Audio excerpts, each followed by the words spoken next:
The only one of the home nations not to reach the World Cup finals. They were playing Finland in Helsinki in their opening match in Group 6. Now a great start for Finland. They took the lead after just 10 minutes. Ari Helm, the scorer, following that corner on the left. Finland a pretty tough proposition, unbeaten at home in their 4 World Cup qualifying matches. Good early start for them.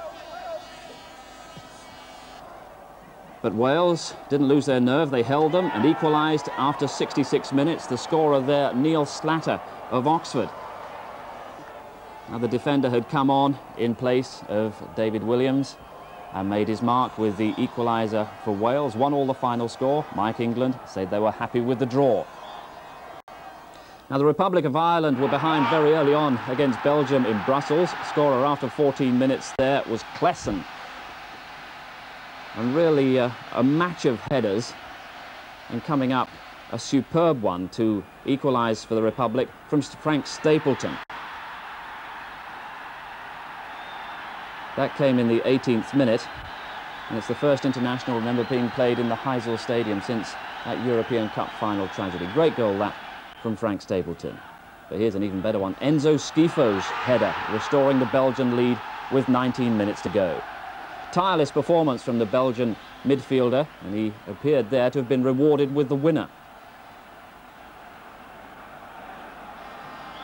But then into injury time, and Frank Stapleton breaking clear and brought down by the Belgian goalkeeper Jean-Marie Pfaff. Certain amount of disgust on the Belgian bench, but the Romanian referee had no doubt about the penalty. Liam Brady stepped forward to make it Belgium 2, Republic of Ireland 2. Now also in Group 7, Scotland were playing their first match under new manager Andy Roxburgh. The opponents at Hampden Park tonight were Bulgaria, and the commentator is Archie McPherson.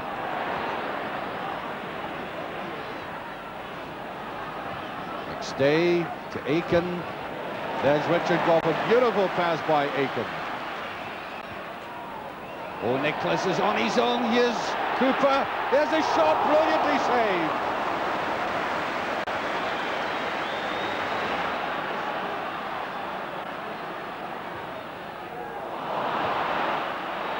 And that was simply bad football by Scotland. That's 2 quite shocking passes by Gordon Strachan. It's very unlike him, and there's almost a gift. Oh! And that was a gift as well, virtually, from the Scottish defence. Sirakop it was. Well, it looked to me as if the Scottish defence had looked quite stunned.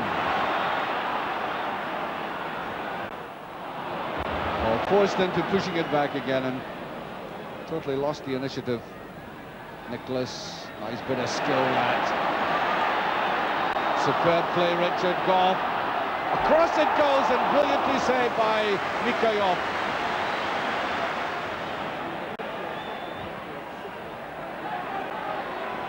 Cooper now on the right. Miller. Goff to Cooper. Brilliant touch by Cooper. Here's a great chance. It must be yes. No. Oh, superb play by Cooper. That beautiful balance he has, gliding it forward, and McStay using the outside of his foot. That's a sub. Oof, flicked away by McStay. Simply had to get that touch. Bulgarian players right in behind him.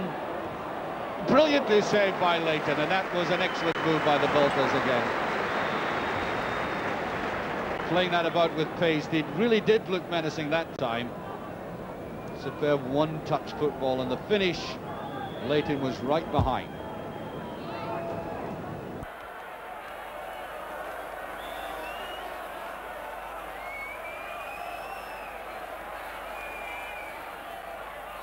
For the opening tie of the European campaign, the Soviets played badly.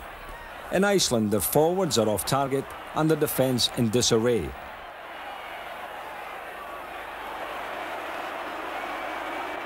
As a surprised but delighted Arnold Gudjohnsen discovers.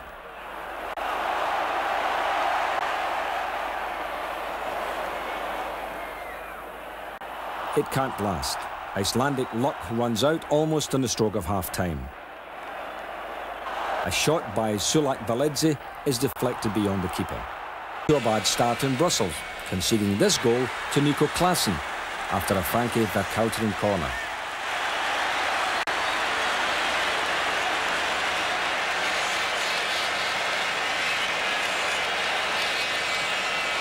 In the past, it's away form which has let the Irish down. Not anymore. A diving header from Frank Stapleton catches goalkeeper Faf unsighted.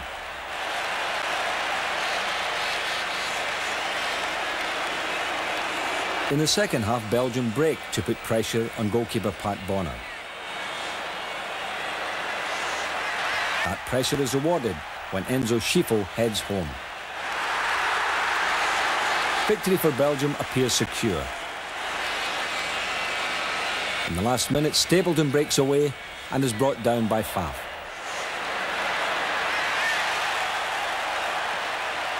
Liam Brady tucks away the equalising penalty to the dismay of Belgium's manager, Guy Thys.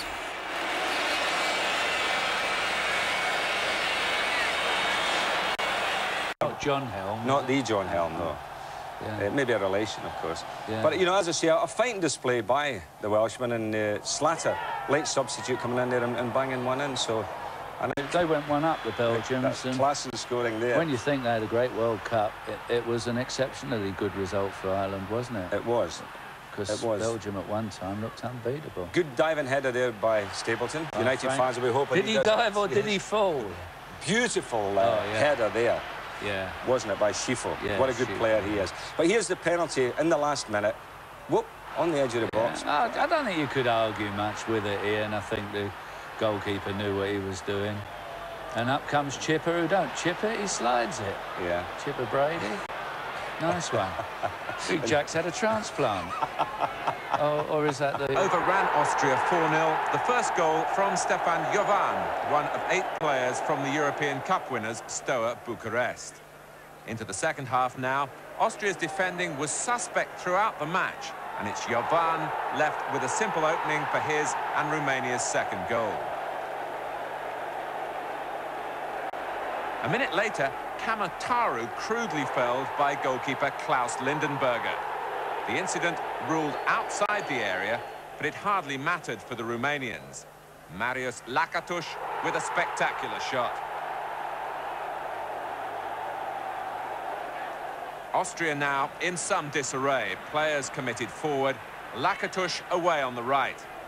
And making a perceptive run into the middle, Georgi Hagi, who finishes in style. Romania 4, Austria 0. Denmark were also in midweek action in a friendly against East Germany.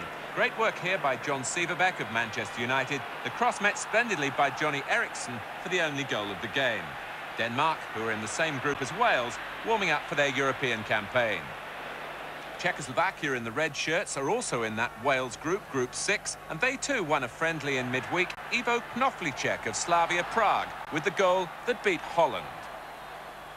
Here from halfway.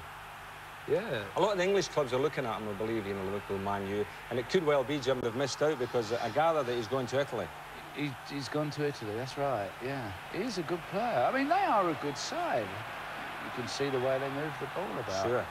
I mean, that's a very opportunist goal, isn't it? You know, typical striker's goal. Nice ball through the middle. No. In Gijón, midfield player Francisco, set up by Emilio Butragueño, was on target 4 minutes later, and Spain were never in trouble. Victor from Barcelona tapped in the third, 11 minutes from time. But the best goal of the night came from Greece. This superbly struck shot from Skartados.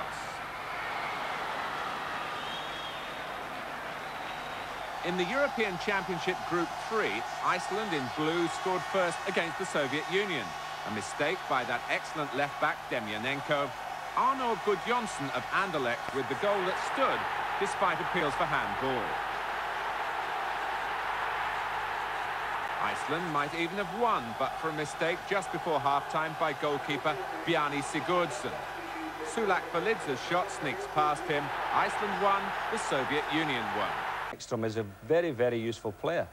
He is indeed. You know, this is him going through here from halfway. Yeah. A lot of the English clubs are looking at him, I believe, you know, Liverpool, Man U, and it could well be, Jim, they've missed out because I gather that he's going to Italy.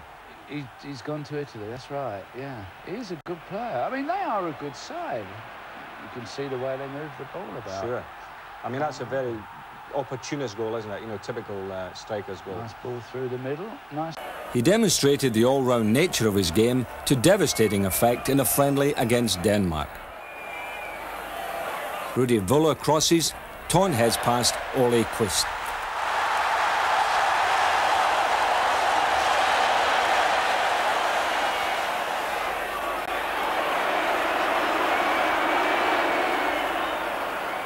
Then a similar combination. Völler is again in possession, Ton arrives unnoticed, nods down for Alofs to score.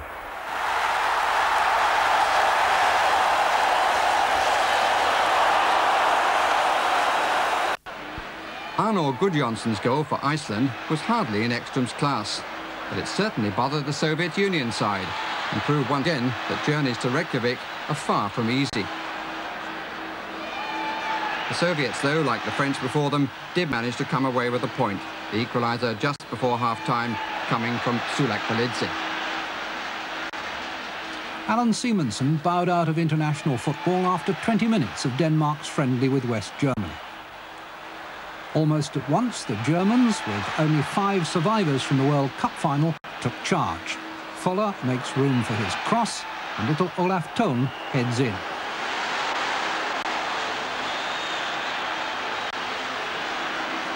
Just before half-time, Rudi Völler finds another good cross for Thon's head, and this time he knocks it back and Klaus Alofs strikes the shot in low. Spain continued in impressive form against Greece, even though they guarded their goal as though it were the Acropolis. Salinas was the scorer, but it was the back heel from Francisco that created the opening. 4 minutes later, Francisco himself was the scorer, and Spain were firmly in charge. Their third goal followed a Goicoechea free kick, too fierce for Plitzis to hold, and Victor collected one of the easiest goals he'll ever score. By that stage, a Greek reply did hardly anything for their pride, good though the goal was. Even Skartaros himself couldn't muster a great deal of excitement after this tremendous shot. It ended Spain 3, Greece 1. Against reigning European champions France and Paris, chances are wasted at both ends.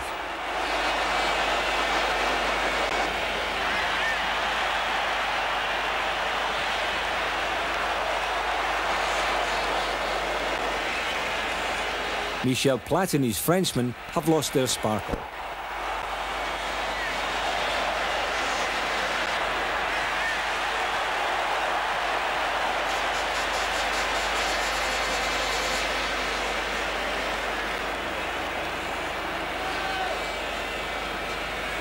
In the second half, the Soviets beat the inexperienced defenders for Belanov to open the scoring.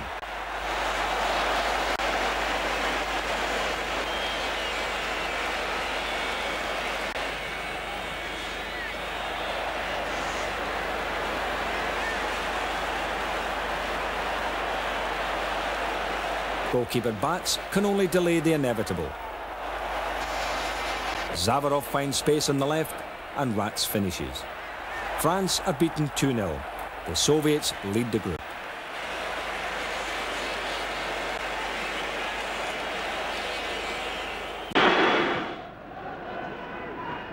Watson's in, Butcher's there, and Lineker's also there. And Gary Lineker puts England ahead after 33 minutes. Hodge, that's a nice break. Good save by Hughes. Beardsley, deflection, and driven in by Chris Waddle. There are 10 minutes left here. England lead 2-0, and Glenn Hoddle is in there again. And there goes Lineker. That's a lovely effort and a fine goal, beautifully taken. And the Beardsley Lineker.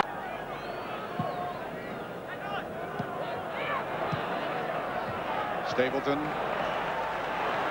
Langham. Well, there's nobody inside for Ireland, that is. Good play. Strachan to Johnston, offside. Yeah, about a yard in it.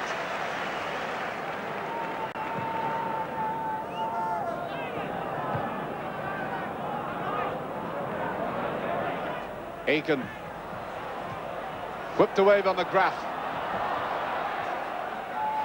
Nobody knows where it is. Looking around for it. Oh, McGrath. Brilliant play. Houghton.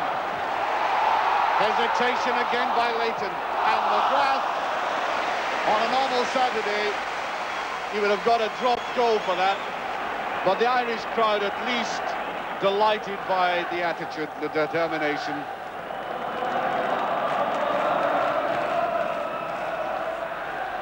Little bit of niggle there. And it's a free kick to Scotland.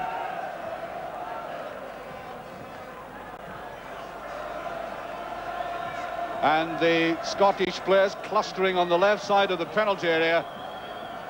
Stewart. Taken by Murdo McLeod. Real cluster of players. Strachan with the shot. And it's all snatched. Easy enough to criticise an effort like that when you're sitting in the stand, but the Irish defence were rushing hard towards them, and they are big lads. Stewart to the foresight to get forward in that. It's a hesitant header. Aldridge. Oh, a good run by Aldridge, and straight towards the face of Jim Leighton.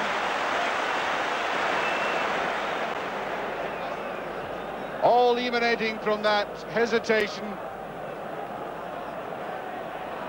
And there he was, wanting to take the man on, and suddenly went between them. And that was the difficulty of the angle for him, and Leighton clutched that confidently.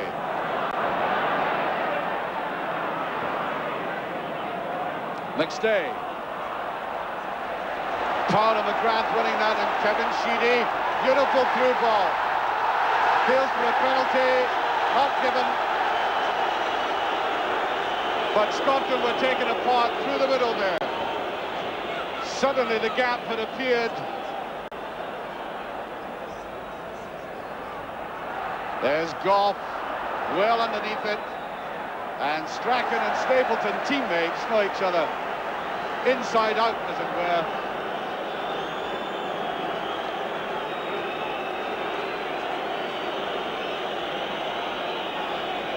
Well, you can hear the rumbles of discontent around the terracings at that decision. Houghton won't get that. Oh, slack one by McLeod. McGrath. Houghton. There's Leighton again. Sheedy off the line by Hansen. A brilliant line save by Hansen. Scotland really under pressure on the goalkeeper. Stamping his authority in the penalty area. Houghton on the right. He provided the initial danger with that tantalising cross. The ball breaking loose. And there was Sheedy firing it almost certainly into the net. But for the head of Alan Hansen.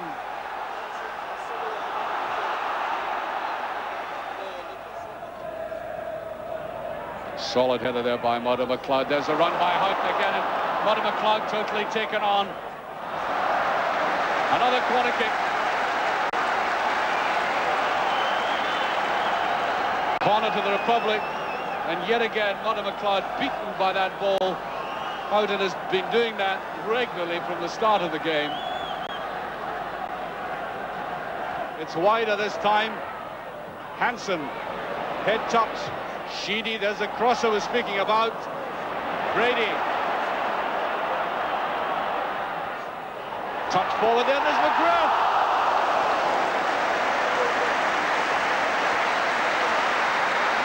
Excellent move there by the Republic. And the pass is beginning to flow from Brady. There's Mr. Charlton, MBE. Delightful man, lovely personality. He could also pick you up by his one arm and throw you through the window if necessary. He's a very tough and uncompromising individual. Look at that. Brady, magnificent. Langan. Leighton under pressure, and he did that excellently. Having a very good second half. Really harassing Scotland in midfield. Well, there's a brilliant ball forward. Sheedy slipping. Appeals for a penalty again. Langan screaming at the referee. And Sheedy, of whom we've seen very little in this game, might just have won it for the Irish there. Carving his way through the Scottish defence.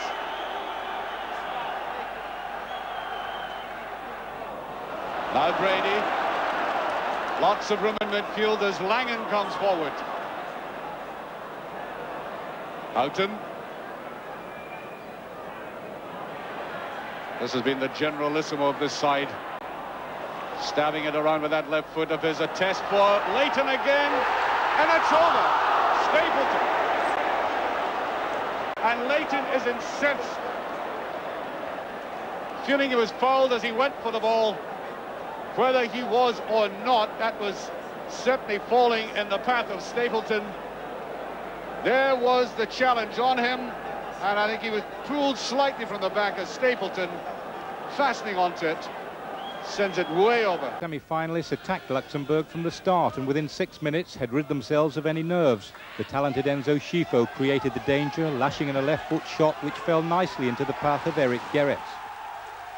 3 minutes later, De Mol made a clever interception, waited for Vercauteren to support him, and the clinical final pass from the Belgium number 6 was tucked away quite beautifully by Spurs new boy Nico Klaassen. 2-0 to Belgium and 3 before half-time. Vercauteren was involved here in the build-up, continued his run forward, and when Klaassen lobbed the ball square, finished the move off. Luxembourg 0, Belgium 3 at the interval, and 8 minutes into the second half, Klaassen again showed the finishing skills which appealed to Tottenham manager David Pleat. 2 bounces and what a finish inside the near post. Credit Luxembourg for not giving up. Malget's pass here, Schonkert's shot, and Muneron makes a fine save. Muneron in goal in place of Jean-Marie Pfaff. Belgium's 5th goal coming up, substitute Groen's cross, and Jan Koeleman shows he's still deadly in the air. That was in the 88th minute, but there was a 6th still to come. Erwin van den Berg is pulled down by Schonkert, and from the penalty spot, Nico Klaassen completes his hat-trick. Luxembourg 0, Belgium 6.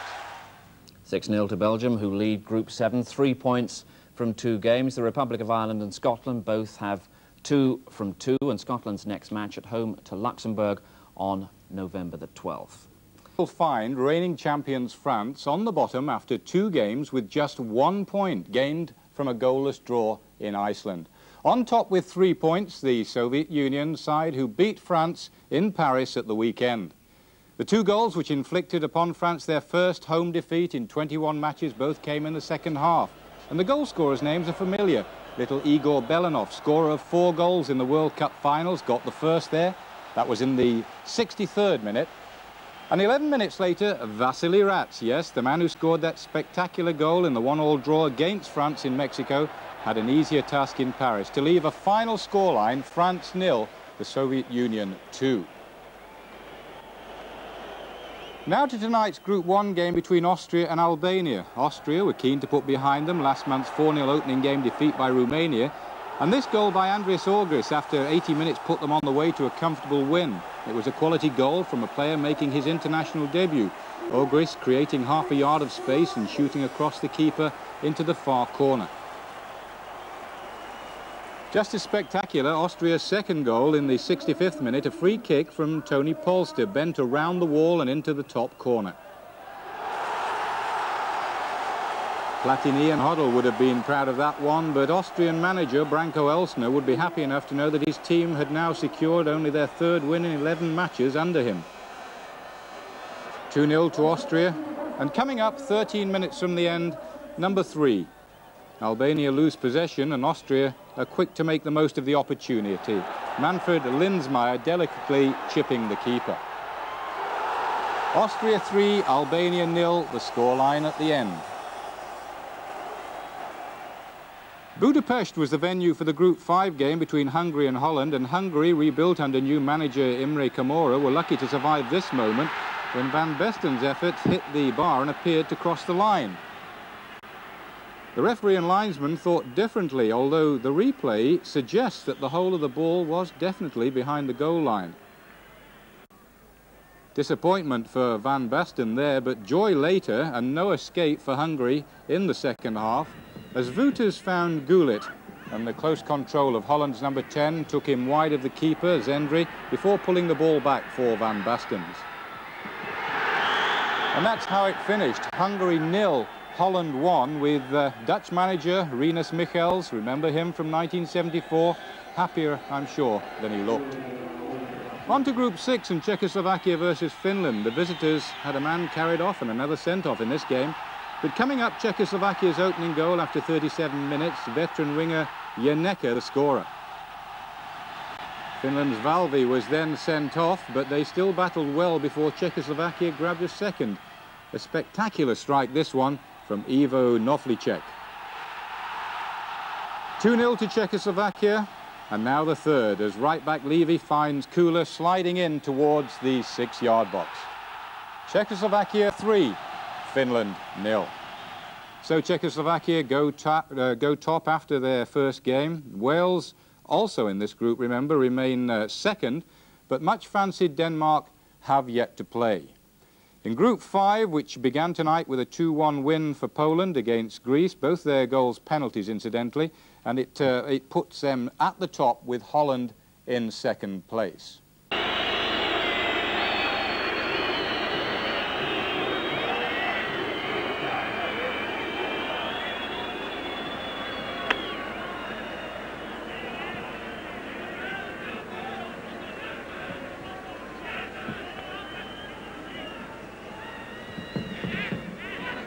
Wouters, die nu regelmatig over Detari heen gaat. En Gullit vindt. Gullit, daar is hij. Ja hoor, dat wordt een doelpunt, of niet? Ja, Van Basten. Hij zit erin, en gezien. Knap van Wouters, Ruud Gullit en Marco van Basten. Daar zaten we op te wachten. Dik en dik verdiend de voorsprong van het Nederlandse elftal in de 22e minuut van de tweede helft. Nou, dat mag best een lachje af voor Michels. Kijk maar naar Wouters, die heel goed met de buitenkant van de schoen Gullit vindt. Gullit achter Cardos langs. Passeert Zendrij. En dan had hij zelf al kunnen scoren naar mijn idee. Maar hij is niet zelfzuchtig. Laat het karwei aan de man die het af kan maken. Marco van Basten. Dit is dus de stand in groep 5. Nederland, Polen, Griekenland, Hongarije en Cyprus. Predominantly a young side now. Bobby Robson was there and will surely have noted the scoring prowess of Zalto Vujovic, the Yugoslavia number 11. They're in white, of course. Will England play Yugoslavia in 2 weeks' time at Wembley? Northern Ireland play Turkey the same day. Here's Vujovic again, but a real gift from the Turks, who really hate playing under floodlights. That's where when the Irish go there in a fortnight's time. It's an afternoon kick-off. Well, Vujovic turned provider for Yugoslavia's third. A teasing cross, wasn't it, for Savicevic to score. Well, Vujovic's hat-trick 6 minutes from time. This one, a sharp near-post header, put them on top of Group 4 on goal difference. They're the favourites to qualify. They beat Finland in Copenhagen, but only 1-0. The Danes, without the injured Elkjær and Laudrup, scrambled the winner after 67 minutes through Jens Jorn Bertelsen, a shot which took a deflection. Well, the Russians are always worth watching. They're in Group 3. They met Norway tonight, and how about that from Gennady Litovchenko? They won 4-0. We're just going to show you the two best goals. That's the World Cup star Igor Belanov providing the cross for 34-year-old veteran Oleg Blokhin to celebrate his 104th cap.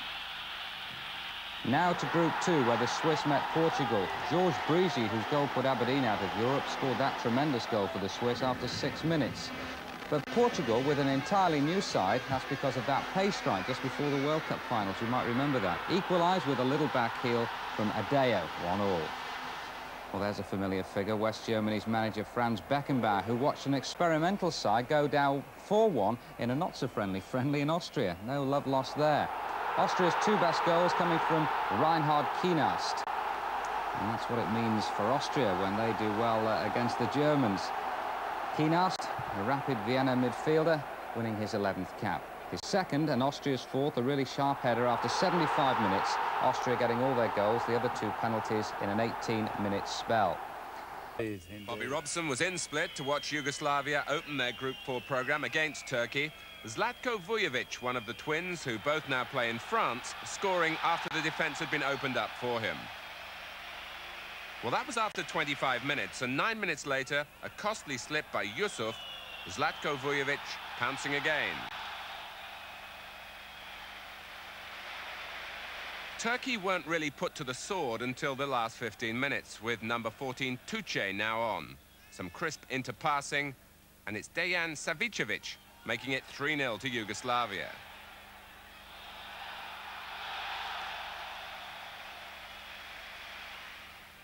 Tuce really did make an impact, and he crossed for the 28-year-old Vujovic to complete his hat-trick. 21 goals for him in 47 internationals, a proven goal scorer to keep England's defenders alert at Wembley.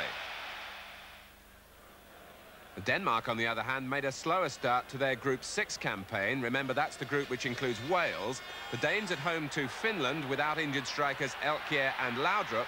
And it was that hard-working midfield player, Jens Jorn Bertelsen, who took the limelight this time, scrambling in Denmark's winner after 67 minutes. Group 3, the Soviet Union continued their advance with Litovchenko striking from long range against Norway.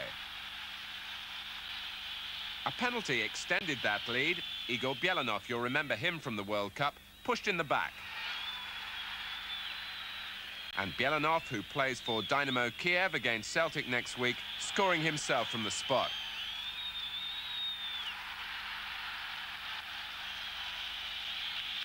Still only 33 minutes gone, and Kiev's most famous footballing son, Oleg Blokhin, still able to make a contribution at international level at the age of 35. Norway certainly no match for the Soviets, and Hidiatulin's shot deflected past a despairing goalkeeper. The Soviet Union 4, Norway 0. They beat Finland in Copenhagen, but only 1-0. The Danes, without the injured Elkjær and Laudrup, scrambled the winner after 67 minutes through Jens Jorn Bertelsen, a shot which took a deflection.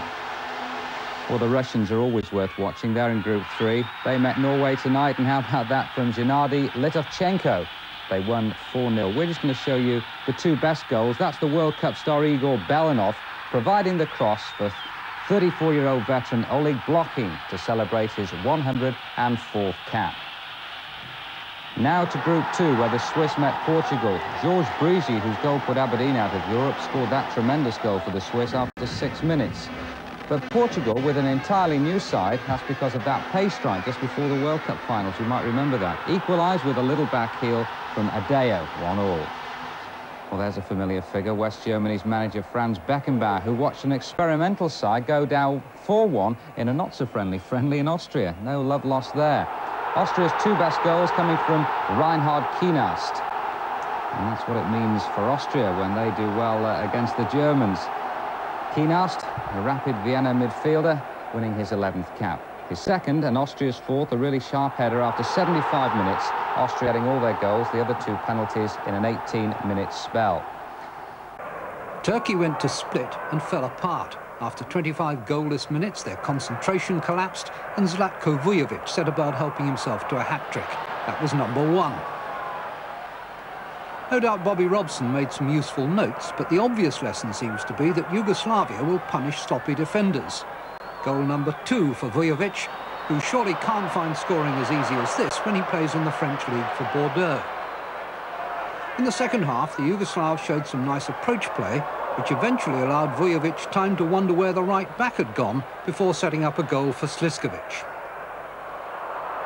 Like Robson, Yugoslavia's coach Ivica Ozim would probably have hoped to learn a bit more about his reshaped side, but he'll be pleased that Vujovic's third goal was enough to give them leadership of Group 4 on goal difference. Yes, there's confirmation of what Jerry was mentioning, a win that puts Yugoslavia on top of Group 4 on goal difference, one better than England. And talking of goals, one of the men pressing very strongly They had few illusions about their task against the Soviet Union. If they had, Gennady Litovchenko's shot from a free kick soon punctured them. Interestingly, there were only 6 Dynamo Kiev best players in the starting lineup, but it was one of their stars, Igor Belanov, who was the central figure in the second goal when he was fouled for a penalty. Not the most obvious of offences, this nudge in the back, but on second viewing it looks as though referee Howard King from Merthyr Tydfil spotted it correctly. Whether Bo Riise in Norway's goal saw Belanov's spot kick is another question. Then Belanov's pace and control unzipped the right flank of Norway's defence, and Oleg Blokhin added a 38th goal to his distinguished international career. One more to come, and in spite of the Norwegian wall, Vadim Kidiartulin makes it USSR 4, Norway 0. Elsewhere in this group, more ammunition for the advocates of the long ball. East Germany's Andreas Thun chases, collects and scores. Iceland 1 down. In the second half, Thun, who's only 21 and a player to note for the future, wrong-foots 2 defenders and delivers the perfect pass for Kirsten to complete the victory. In Group 6, Denmark didn't dazzle Finland, but with Elkjær and Laudrup injured, Berggren and Olsen suspended, their resources were somewhat stretched. 1 goal was all they could muster, and even then Jens Jorn Bertelsen needed the help of a deflection. No comfort, though, for Kari Laukkanen, who'd made some fine saves for Finland.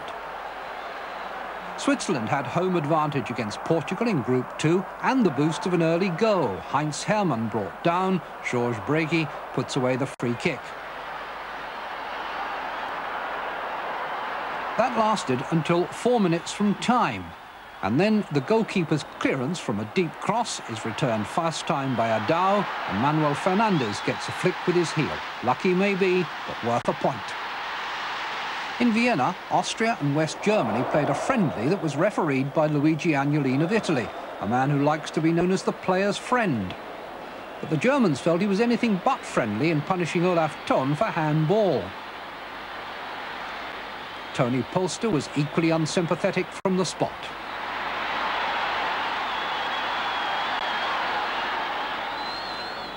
Nor was it much consolation for Germany to score the best goal of the match. Lothar Matthäus, confident and classy on the ball, and then precise with his centre for Rudi Voller's headed equaliser.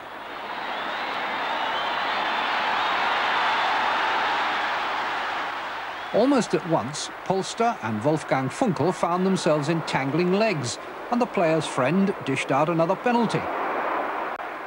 Franz Beckenbauer said afterwards, Agnolin should be taken out of circulation. The greatest mistake a referee can make is to hog the limelight, and that's exactly what Agnolin did. But Polster took his share too, claiming his second goal with emphasis. From here on, it was all downhill for Germany. Matthäus sent off for dissent, a third goal scored by Gerald Piesinger, and Austria were on their way to only their second victory over their arch-rivals since the war. The last bar was taken by Reinhard Kienast, whose first-time shot confirmed Austria's superiority. Collects and scores. Iceland 1 down. In the second half, Thun, who's only 21 and a player to note for the future, wrong-foots 2 defenders and delivers the perfect pass for Kirsten to complete the victory. Agnolin of Italy, a man who likes to be known as the player's friend. But the Germans felt he was anything but friendly in punishing Olaf Thun for handball. Tony Polster was equally unsympathetic from the spot.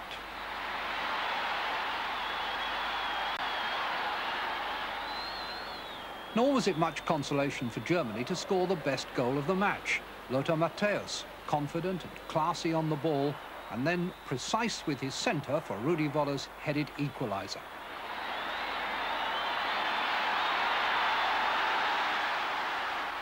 Almost at once, Polster and Wolfgang Funkel found themselves entangling legs, and the player's friend dished out another penalty. Franz Beckenbauer said afterwards, Agnolin should be taken out of circulation. The greatest mistake a referee can make is to hog the limelight, and that's exactly what Agnolin did. But Polster took his share too, claiming his second goal with emphasis.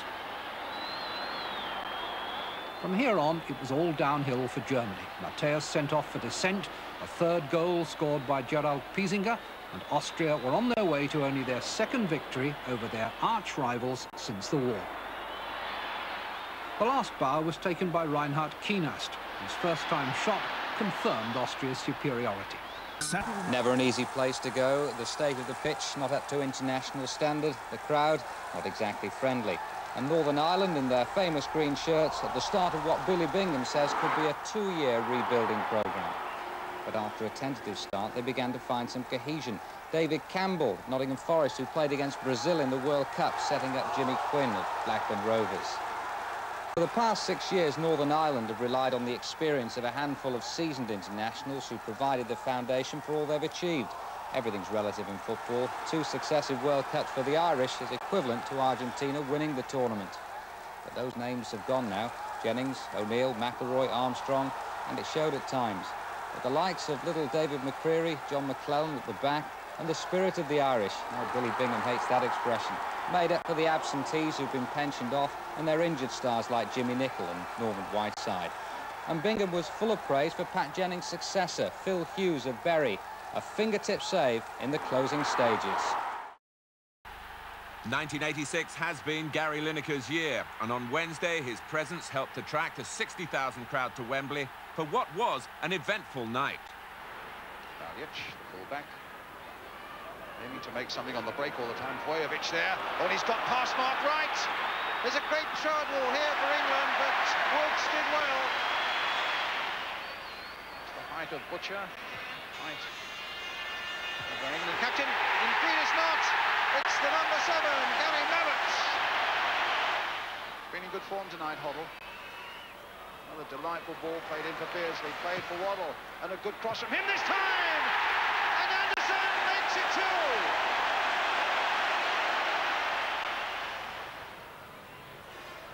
Butcher's touch. Oh, and it might fall for the Yugoslavs.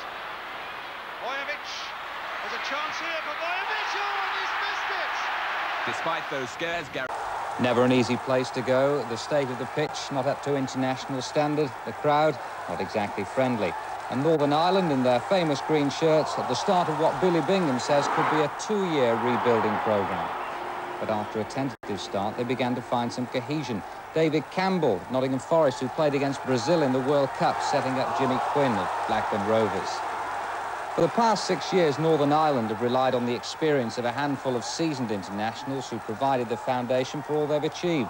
Everything's relative in football. 2 successive World Cups for the Irish is equivalent to Argentina winning the tournament. But those names have gone now. Jennings, O'Neill, McIlroy, Armstrong, and it showed at times. But the likes of little David McCreary, John McClellan at the back, and the spirit of the Irish, oh, Billy Bingham hates that expression, made up for the absentees who've been pensioned off and their injured stars like Jimmy Nicholl and Norman Whiteside.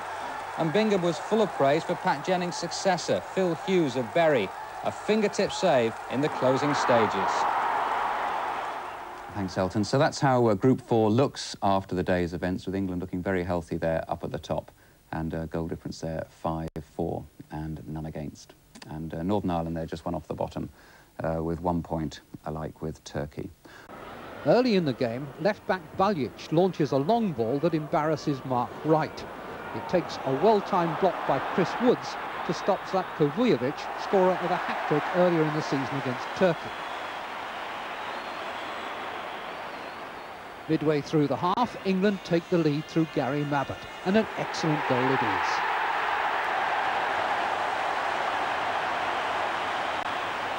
Glenn Hoddle's corner, and Mabbutt takes off to meet it with a prodigious leap and a positive header.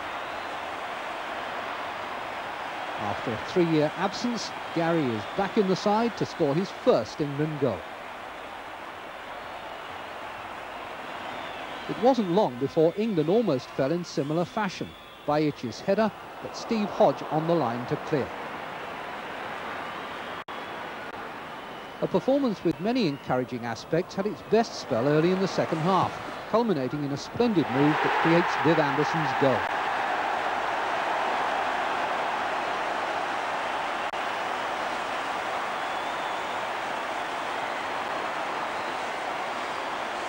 Glenn Hoddle, may be conscious of the challenge to show his full range of skills, chips the ball in for Hodge's header. Chris Waddle is free, and his near-post cross is perfect for Viv Anderson.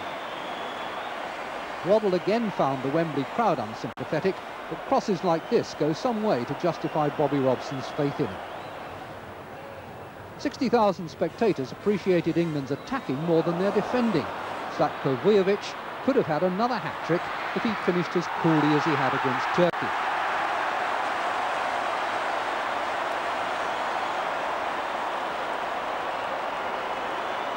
This is the kind of miss spectators can't believe possible, but when they turn out in their Sunday League games tomorrow morning, they may think differently.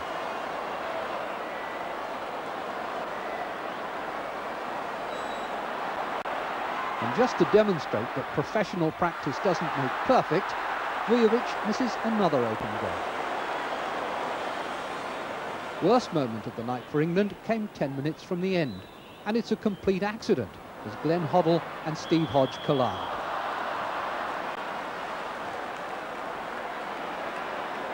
In slow motion, it almost looks like a choreographed comedy routine, but it's clearly no laughing matter as Hodge departs on a stretcher and Hoddle goes to have his cut head bandaged on the touchline. Against 10 men, Yugoslavia sense they may have a chance. Substitute Ray Wilkins heads away after the ball has hit a post. And still the chances fall, but they fall to Zlatko Vujovic, who must already be hankering for the flight back to France and club football for Bordeaux. Two very important points for England over their principal Group 4 rivals, and keeping that clean sheet could also be important when the return takes place in Yugoslavia a year from now. Northern Ireland's draw in Turkey really wasn't enough to give them a good chance of winning the group and making those finals in West Germany in 1988. Scotland's 3-0 win over a Luxembourg team that hasn't won an international for 14 years was mildly disappointing. And it was from a penalty following this foul on Pat Nevin after 23 minutes that Scotland got the first goal against the whipping boys of Group 7, who'd previously been crushed 6-0 by Belgium. David Cooper scoring from the spot. Just before half-time, the quality of Scotland's wing play was again decisive, with the nifty footwork of Nevin and the mercurial Cooper forcing defenders to contribute to their own disarray. 2 up at half-time, Scotland were assured of going top of Group 7, but they couldn't get the goals that would have produced a goal difference equal to that of Belgium, with Mo Johnston's header after 67 minutes, their only other score. 3-0 and top of Group 7 looks healthy enough for the Scots, but Belgium are only a point behind, having played 1 game less, and they scored 6 against Luxembourg. Bulgaria and the Republic of Ireland are formidable opponents as well. Now a roundup of action elsewhere in Europe. Spain's adventurous football produced a magnificent goal against Romania. Central defender Juan Carlos Arteche makes the break and Michel scores. And in spite of a missed penalty later, Spain kept intact their unbeaten record in Seville's Benito Villamarin Stadium. In Athens, Greece, in the dark strip, played Hungary in a Group 5 match. Veteran striker Nikos Anastopoulos, winning his 55th cap, sets up the first goal. Tassos Mitropoulos scores. And when you see the celebrations, you begin to suspect that the Greeks might be onto a few drachmas by way of a bonus. The second goal went a long way towards justifying a good payout. Saravakos does the initial damage, and Anastopoulos, who made the first goal, now shows a neat turn of skill to score the second.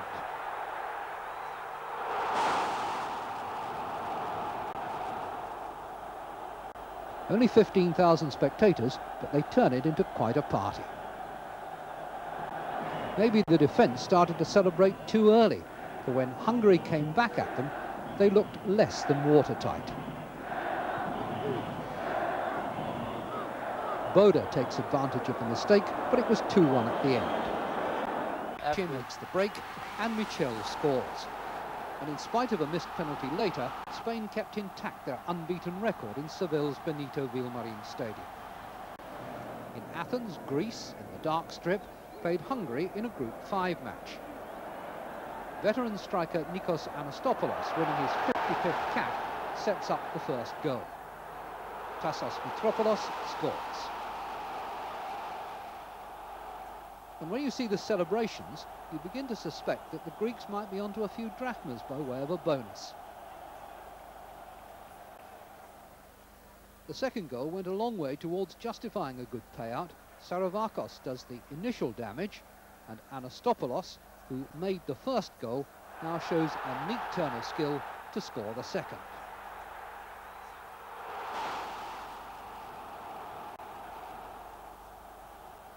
Only 15,000 spectators, but they turn it into quite a party.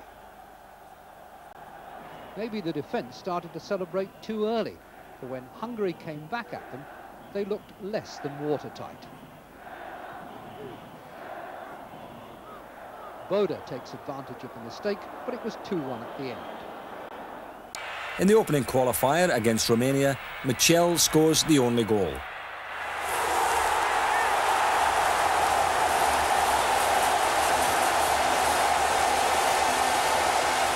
Dalglish going for the near post. And Nevin somehow stopping the ball going over the line. And is that a penalty? It seems to me as though the linesman is indicating that it should be. And their number one penalty taker is Davy Cooper. No sentiment here for Kenny Dalglish with that record beckoning.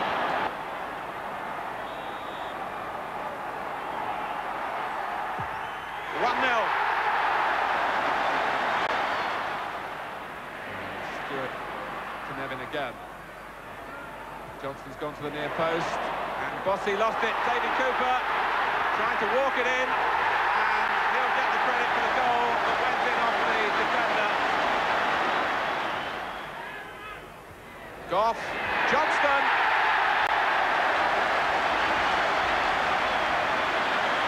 So the crowd of 35,000 have a third goal to cheer. Italy were at home to Switzerland in the first qualifying match. In the 3-2 victory, Altobelli scores a spectacular goal.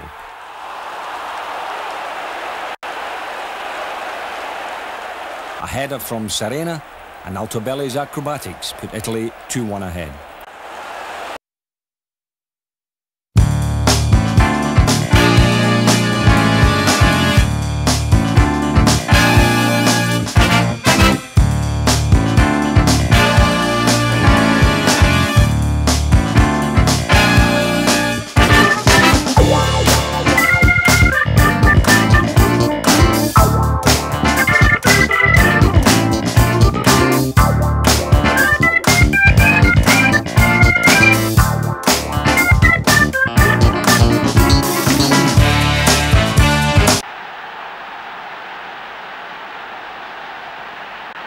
But 10 minutes later, Belgium allowed Petkov far too much room to measure his cross, and substitute Tanev connected perfectly with a flying header.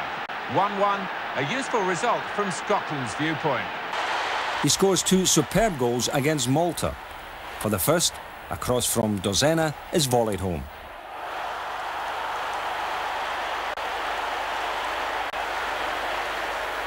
For the second, a pass from Donadoni, the flick of a heel from Cabrini, and Altobelli does the rest.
Italy did not find it so easy against Portugal in Lisbon.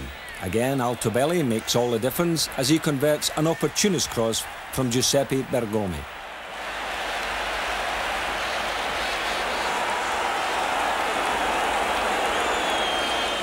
That goal arrives 5 minutes before half-time. The rest of the match sees the Italians defending desperately to hang on to the lead. They remain the masters of defensive technique and the packed penalty box.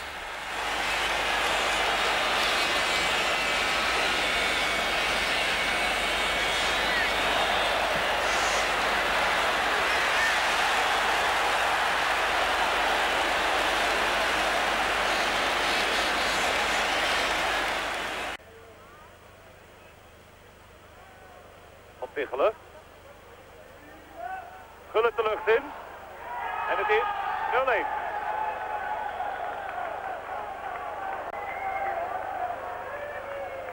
U ziet het, ruim 19 minuten gespeeld. En de muur is geslecht, de band is gebroken. De vrije trap van Tichelen is al onderweg in deze herhaling. Gullit torent hoog boven iedereen uit.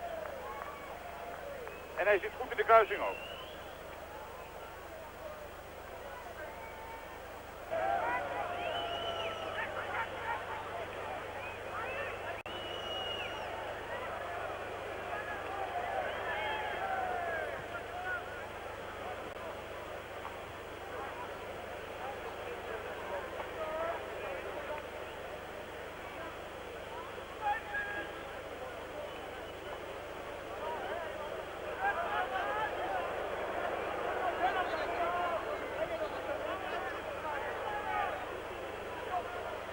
Wouters.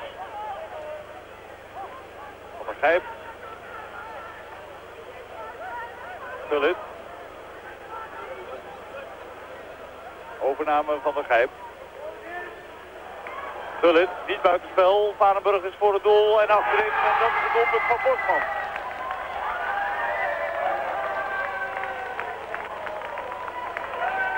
Minuten voor tijd vergroot Nederland eindelijk de marge.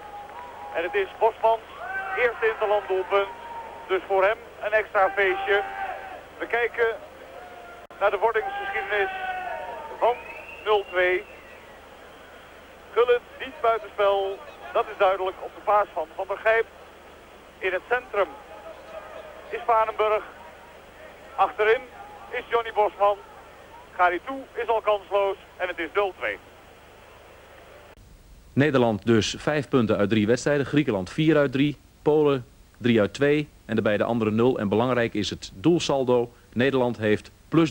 En dat zou aan het eind van de rit wel eens de doorslag kunnen gaan geven. Op rechts ruimte. Goed gezien. Veldels Wouters. Van der Gijp weer. Met Camacho. Los van Camacho weer. Goeie actie. Gullit, nu is het raak. Prima werk van René van der Gijp tot 2 keer aan doel. En een doelpunt nu wel van Ruud Gullit. Enkele minuten nadat het daar net niet doorging. Opnieuw een goede actie van René van der Gijp. Die Camacho uitspeelt. En dan is daar Ruud Gullit. En de goede kopbal is raak.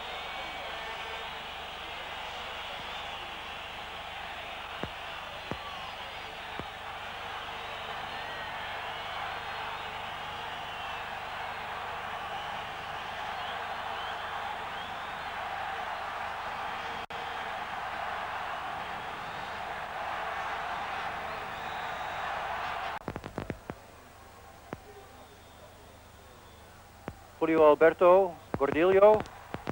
Obstructie onderweg ten opzichte van Julio Alberto, maar Gordillo doet het heel goed. Calderé, doelpunt. Via Van Breukelen. Het is erg goed werk van Gordillo. De discussie speelt zich voornamelijk af tussen Varenburg en Van Breukelen. Gordillo zet daar 3 man... Ja, neemt 3 man in de luren aan die kant. Calderé komt vrij en Van Breukelen lijkt hem dan te keren, maar doet dat dus niet. 1-1.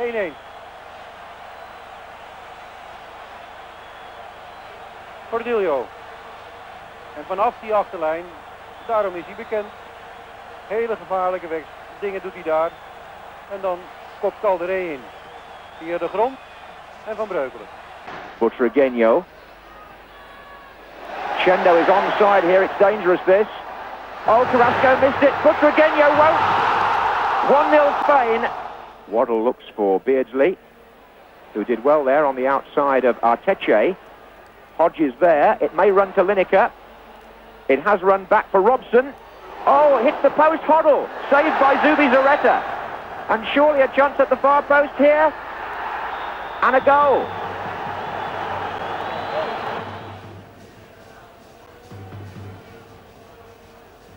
Anderson is there, Lineker's there again.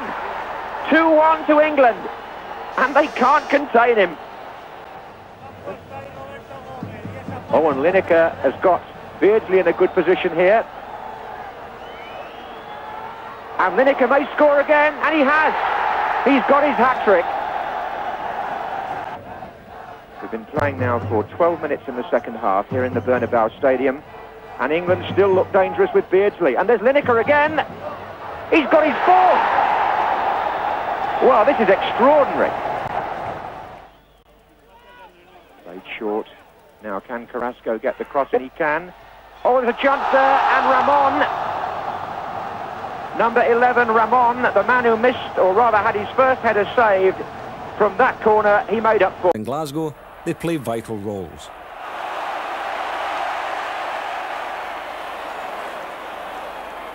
Tony Galvin crosses and Aldridge heads narrowly over the bar.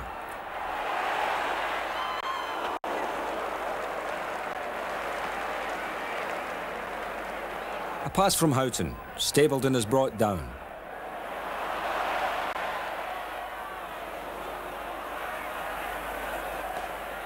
Lawrenson converts to quickly taken free kick.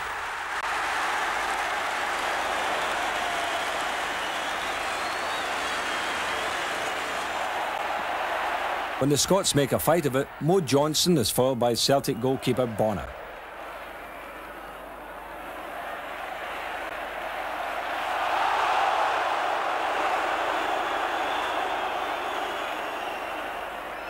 The Irish hold on to the lead as Johnson attacks again. This time his shot is blocked by Mick McCarthy.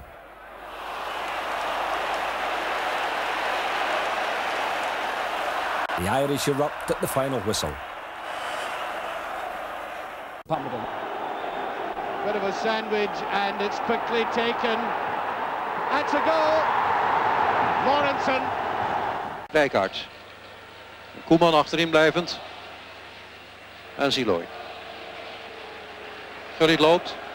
Krijgt te laat. Nu op zeker wel.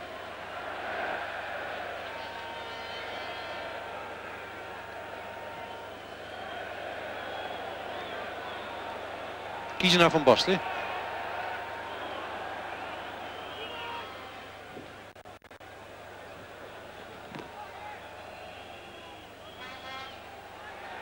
Vrije trap weer.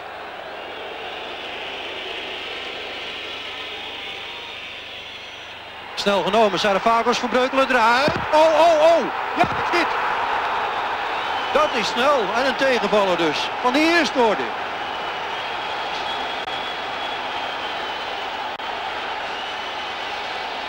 Ik dacht dat het juist was dat Van Breukelen daaruit kwam. Heel snel genomen vrije trap. En dat is 1-0. Heel snel een tegenvaller.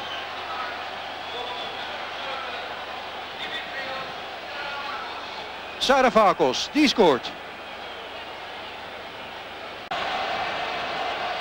Voor deze hoekschop, de opstelling bij de eerste paal die interessant is omdat daar Spelbos en Rijkaard staan. Daar het doorkoppen, vervolgens het doelpunt. Het doelpunt van Van Basten. Het doorkoppen wat dan lukt bij deze zevende hoekschop in de wedstrijd. Bij die eerste paal verricht met name Spelbos het werk. En komt de zaak achterin in orde door Marco van Basten. Beheerst, cool ingeschoten.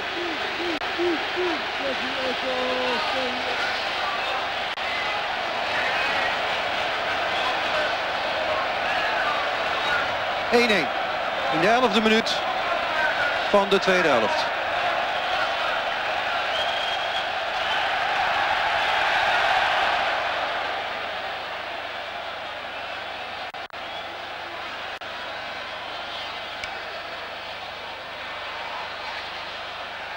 In Tel Aviv, the first full meeting of Israel and West Germany brought a silent reaction to the German national anthem and the late arrival of the Vice President of the Israel Football Federation. But he made it for the first goal, scored by Olaf Thon in the 9th minute. The Germans had the better of it throughout, but didn't score again until 50 minutes from time. The result of Klinger's tackle on Pfluger. Lothar Matthäus stepped out to take the penalty and scored, as a new skipper should. 2-0 to West Germany. Dimitris Saravakos was a name which caused a bit of a stir in Rotterdam. The striker from Panathinaikos seized on a quickly taken free kick. And he was quick enough to give Greece a 6-minute lead in their European Championship contest against Holland.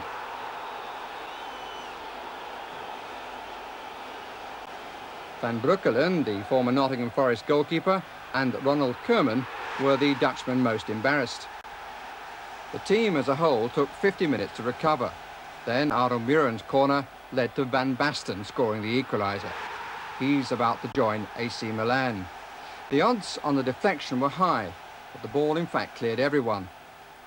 With no more scoring, it was not a good night for the Dutch and their more expensive and different route.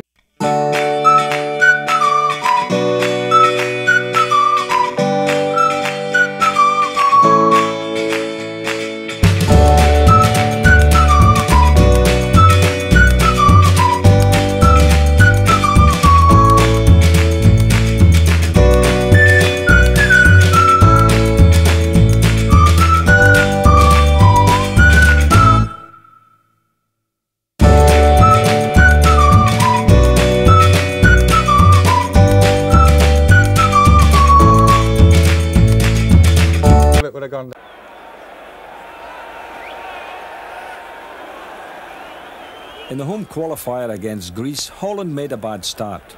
Greek star Anastopoulos is fouled by Dutch defender Siloy. A quickly taken free kick, and Saravakos lobs the ball over the on-rushing goalkeeper. Greece are in front.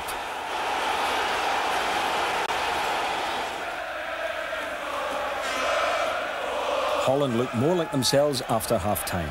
Koeman's shot is brilliantly turned aside.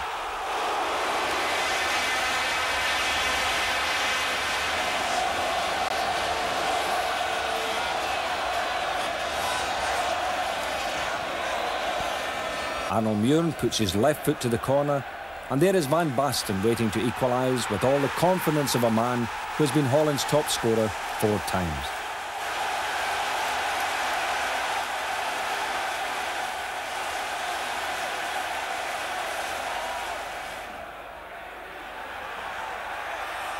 Holland might even have won.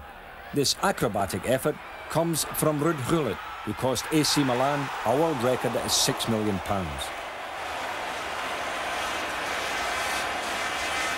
Frank Rijkaard is at the heart of the action as Holland press forward again.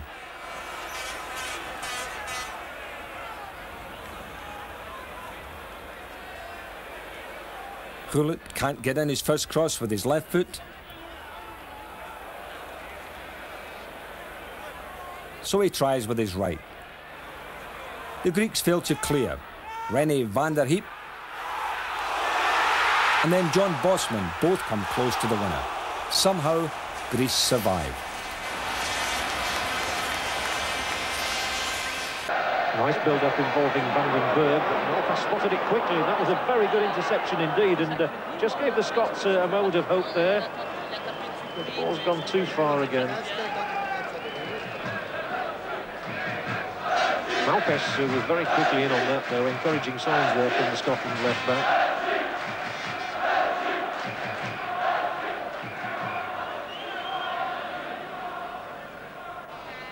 Now Desmet, who has got a real roving commission, and the ball is just played forward. Oh, they stop. Everybody stops. And Klaassen is onside and must surely give Belgium the lead here. He certainly has done. It's Belgium 1, Scotland 0, and Nico Klaassen has got his 10th goal for his country. And the Scottish defence really kicking themselves there. They were caught square, and you don't give a man like Klaassen a chance like that. And the Tottenham Hotspur striker, the man who's found it hard to establish himself in England, is firmly established here in Brussels tonight. He took it very well in the end, but it was a gift. 1-0 to Belgium, Nico Klaassen the goal scorer. Well, that's a dreadful start for the Scots, just what they couldn't afford. Scotland have scored only in one of their 4 matches so far, but they've got to score here now. So there'll be some dejected faces down on the Scottish bench at the moment. That's exactly the start they couldn't afford. And there is an irony there in that David Pleat chose Klaassen to play last Saturday. If he hadn't done, he wouldn't have played here, because the Belgians don't choose people who are out of their first team. There's a cross coming in. Oh, and what a chance there was for Jim Bett. The ball fell at his foot, and I think he was so astonished he couldn't control it, and it just looped into the hands of Jean-Marie Pfaff in the Belgian goal. But what an opportunity there was there for Scotland to get back level immediately. But, Scotland again having to start from way back. Stay. And it was a bit scrappy, but quickly taken.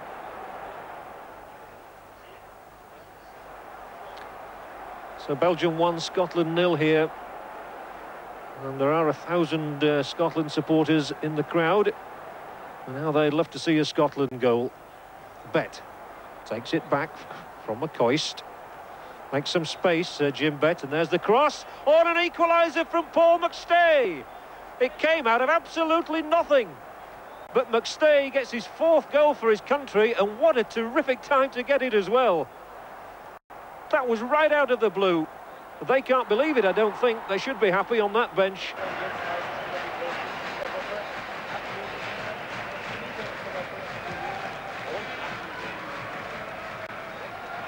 Aitken.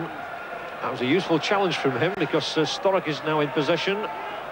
And he's worked the ball out nicely to Richard Gough. Now then, Scotland have chances here. They've 4 men up at the edge of the area. McCoist couldn't beat Groen, though. It's quite a good pace to this game. And Scotland are certainly giving as good as they're getting at the moment. Not one of Malpass's most effective passes.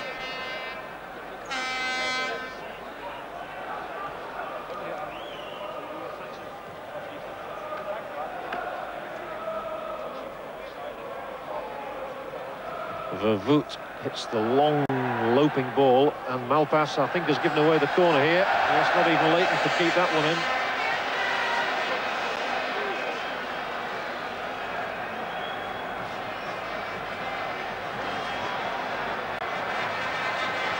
Well, Belgium had a number of corners in the first half and weren't able to make any of them count. Let's see what they can do from this one by Desmet. De Mol, the big man, is up there, and there was De Mol, in fact. Gough was patrolling, and he's there again, is Gough. So is De Mol, and a chance here for Klaassen. Oh, Nico Klaassen shows world-class finishing. What a tremendous strike by the little man from Tottenham Hotspur. That brought a smile to the faces. It's Klaassen's 2nd goal of the night. And it showed again that you just can't afford to give him an inch inside the penalty area. There didn't really look to be so much danger, but there always is when Klaassen's around. He's got a right to take the handshakes. The ball was knocked away here by Richard Gough. De Mol went in for the header, and Klaassen just turned, took it down in one, and whack inside the upright. Beautiful strike. So again, Scotland have it all to do.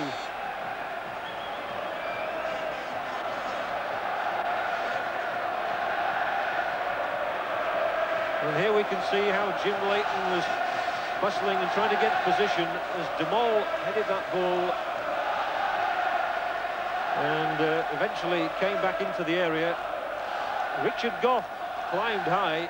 Little did he know, of course, that his teammate at White Hart Lane was lurking there. Klaassen takes it down in one, and that's why he's a world-class striker. And you know, the irony really is that he wouldn't have even played here tonight, but for the fact that David Pleat played him for Tottenham against Luton last Saturday. It's not the Belgian policy to play anybody who's out of the first team, as Klaassen had been. But he's got both goals here, and that's why the scoreline is Belgium 2, Scotland 1. But Scotland are on the attack once more. Nicely done inside the area, away by De Mol.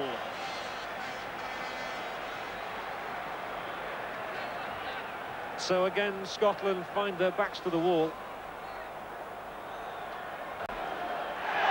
Sturrock takes another corner. This time Gough's in there with a clear header. Oh, and McCoist. Well, it wouldn't have counted because he was offside.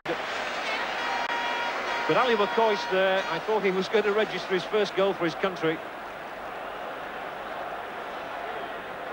Jean-Marie Pfaff was equal to the occasion. Pfaff, by the way, the only survivor of the 1980 Belgian team which reached the European Championship final against West Germany. Here's what happened. You'll see here that Richard Gough gets in a clear header, very strong, firm header, and McCoist marginally offside. Good header forward from Malpass, but De Mol shouldn't have any problems.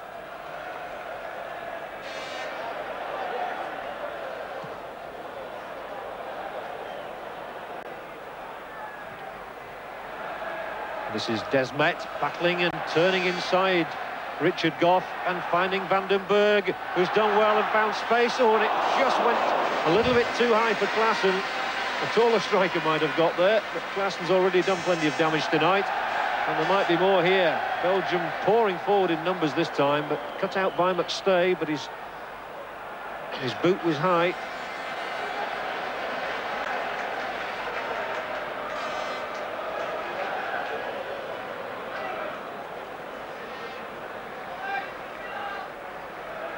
Coming up to 20 minutes played in the second half. And those two Nico Klaassen goals have given his side the advantage.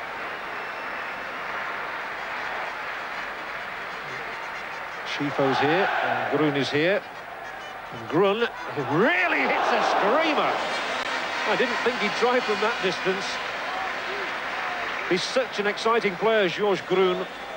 He's already scored 2 international goals, and I tell you what, he was only a whisker away from a third here. That is confidence for you, and that one at least soared over the crossbar.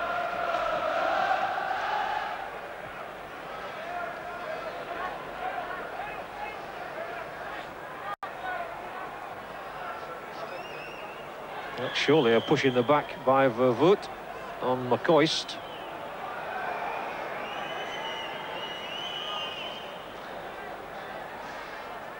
And the Rangers striker McCoist, who's got 31 goals for his club this season, has been given no change at all, really, by the central defenders. Just had the one chance in the second half, and then he was offside. But Scotland have a free kick. Drilled in by Bet, and McLeish was going up there for it. Aitken. Nicely done. The ball not worked back to him by McCoist. Oh, and given away there, though, very badly by Frankie van der Elst. And maybe a chance here for Scotland. McStay. Still going McStay with Grun. And they're having a rare old tussle down there. And the Scottish frustrated in the end. And Neri was there. Oh, in the nick of time, but real chances here if the ball is played well. They're onside, and what a chance here for Desmet to finish it. Surely he must score. Well, the counter does. And that surely is Scotland dead.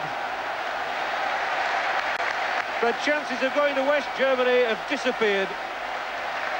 The counter and the eventual scorer, Desmet, was so unselfish.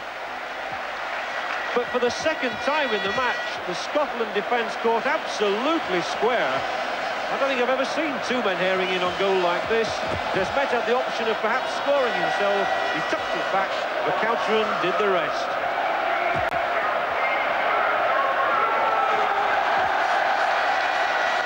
And a big roar going up for Frankie McCountran's 10th goal for his country. And at 3-1 now. Here again we see how it all happened.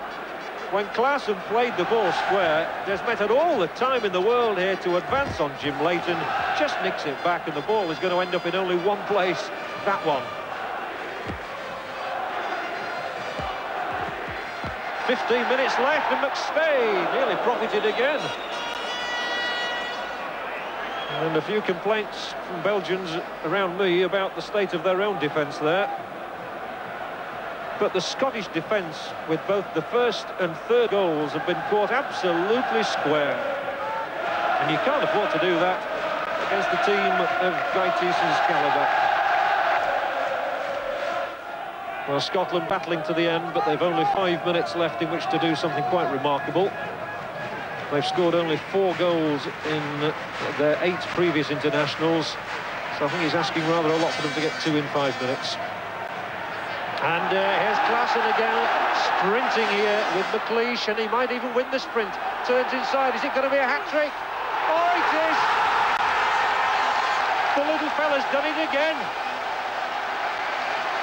He can't believe it.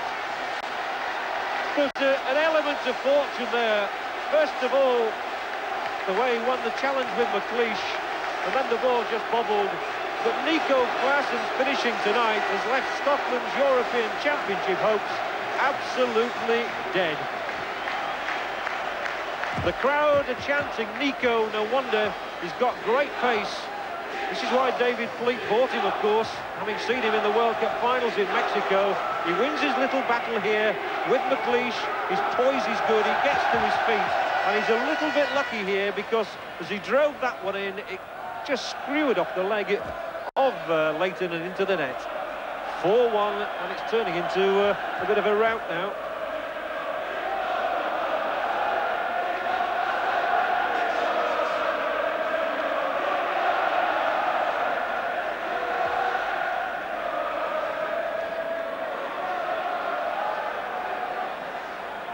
And here it is once more.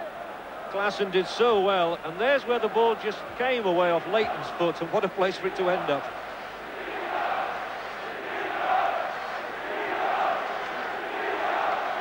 And still they're chanting Nico. That makes it 12 goals in 26 appearances, which is a very good striking rate.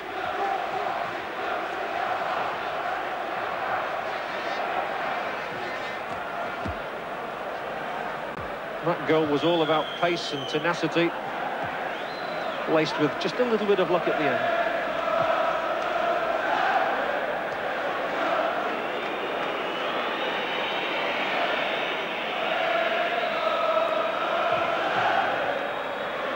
And now some of the Belgian fans are going home, satisfied that the night's work has been done. And no doubt that Belgium have a chance of getting through to the European Championship finals, and a very good chance as well. But for Scotland, the dream is gone. And it's a really happy crowd here in Brussels, as you would expect. They've seen their team score 4 times. Klaassen is the darling of the night. But for Scotland, dreams of the European Championship finals in West Germany now have surely disappeared. Nico Klaassen's hat-trick and the other goal, which was squeezed in between them from Frank McCountran, have sealed Scotland's fate, surely. They got a goal through Paul McStay after Klaassen's first goal, but in the end they were well beaten, and it's going to take a superhuman effort for them now to reach those European Championship finals. The score here once more in Brussels, not a happy one, I'm afraid. Belgium 4, Scotland 1. Well, continuous rain over the past 2 days virtually eliminated a technical approach, although the Bulgarians showed it wasn't impossible with a thoughtful exchange ending with Sadkov giving them the lead 4 minutes before half-time. Chris Hughton it was who lunged in to try and prevent the shot, but Pat Bonner ended up well beaten. Well, before the break, the Irish, with 10 players from English First Division clubs, conjured up a chance to draw level, with Tony Galvin, a marvellously inventive shot, but just a fraction wide. Well, into the second half, and what amounted to a cavalry charge by the Irish, getting plenty of players forward. The original shot was charged down. Stapleton couldn't get any real power from the rebound, and when it came back in, Aldridge couldn't get in a clean header either. He still hasn't scored as an international. Well, the Irish desperately unlucky not to score, although they didn't play with the authority and arrogance so evident at Hampden Park when they had the audacity to beat the Scots. Goalmouth incidents like that really do something of a lottery under those conditions, so difficult to get a sure footing. However, they deserve their equaliser, and in view of the conditions, will probably have settled for a point. Frank Stapleton, who looks more comfortable at international level than he does with Manchester United, steering that neat volley into the corner. The scorer of so many important goals for the Republic, converting the flick on by Paul McGrath. But with 4 minutes remaining, the Bulgarians were awarded a controversial penalty when Sharakov was brought down by Kevin Moran. Now, at first glance, Moran's challenge appeared to make contact outside the area, hence the Irish protest there. But with the two players entwined and sliding well into the box, I think you've got to have some sympathy with the referee's dilemma. There have been far worse decisions. The home side usually get the benefit of the doubt, which they did. And Tanev scored to make it a final score of 2-1 to Bulgaria.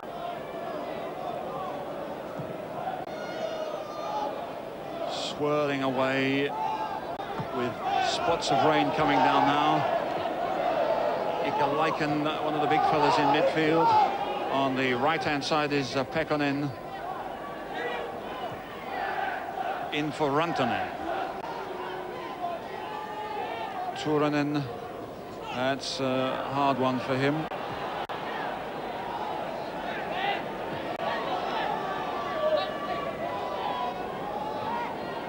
Ikalainen going for the return. Nicely done. Rantanen. Ikalaiken's gone forward. Ikalaiken's there. Oh, he should have scored. Great save by Southall. Ikalainen should have had that one. A nice return from Rantanen. Ikalainen is through here. He didn't hit it strongly enough, and Southall a great save.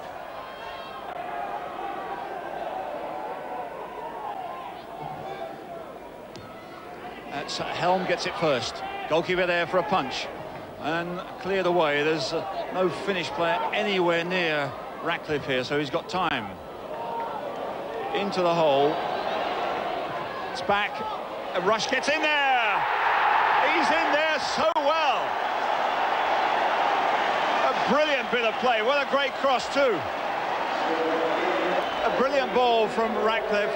It's James who chases what looked like a lost cause, and Rush gets in front of his man superbly. Two men marking him there. He beats them both and the goalkeeper.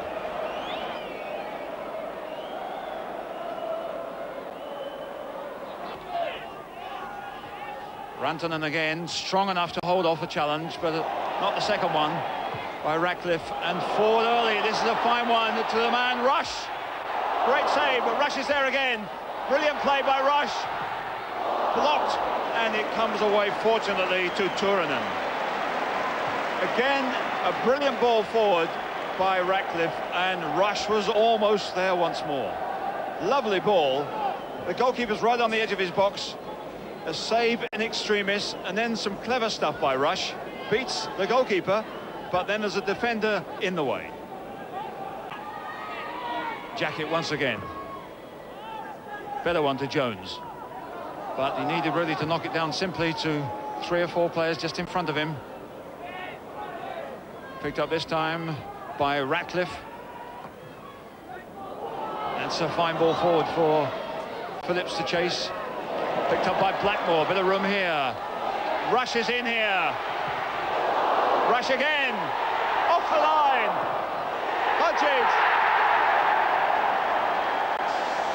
Now, Rush is in here a couple of times. The goalkeeper and the defenders do well to stop him. First the goalkeeper, then a defender coming back to clear off the line, Pekkonen. And then out to Hodges. No time to dwell on it. Bang. In she goes. Beautiful volley. Is Nicholas support from Jacket. The Finns dropping back, but they can drop too far back in this situation. Glenn Hodges. It's a good cross. Away by Petaya. Nicholas again. Delivering the ball much more soundly this time, and Hodges is away. They couldn't keep with him, he's too quick. There's Rush, and there's Jones. Great stuff there by Wales. Good build-up on the left-hand side. And Andy Jones so very, very close to a real fairy tale touch here. Tremendous ball to get Hodges in. Rush does well to get the ball over, and Jones just denied. Good ball forward for Davis. Blackmore's coming up to support him and Jones. That's not a bad ball either. And a brilliant save again by Laukkonen, and again from Hodges, who might well have had a hat-trick in other circumstances. Good cross from Jones, which the defenders at full stretch to get at before Rush. And hit again very well by Glenn Hodges on the volley, and a good catch by Laukkonen. So a little bit of reorganising for the Finns, but it's Glenn Hodges here with a cross. And coming to Phillips. Oh, it's a great volley! Good cross by Hodges. Phillips gets hold of it and hits it well.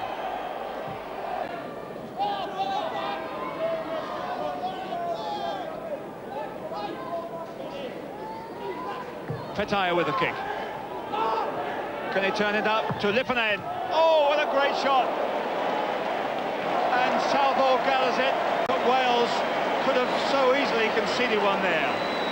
Lipponen, the substitute, hit that one really sweetly. The corner by Petaya was laid back quite simply into the path of Mikael Lipponen, and it might have got a deflection before it hit the bar, but really Southall knew very little about that. But he certainly picked it out well when it came back in.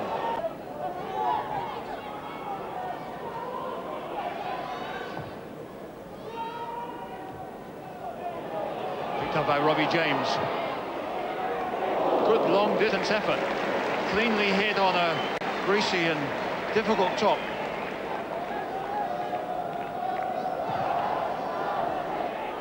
Four minutes of the game left. Rush. Rare mistake from him.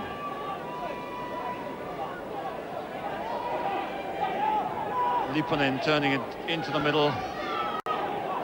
Jacket. Jones. Back to James. Forward goes Phillips. It's good run. The goalkeeper's way out.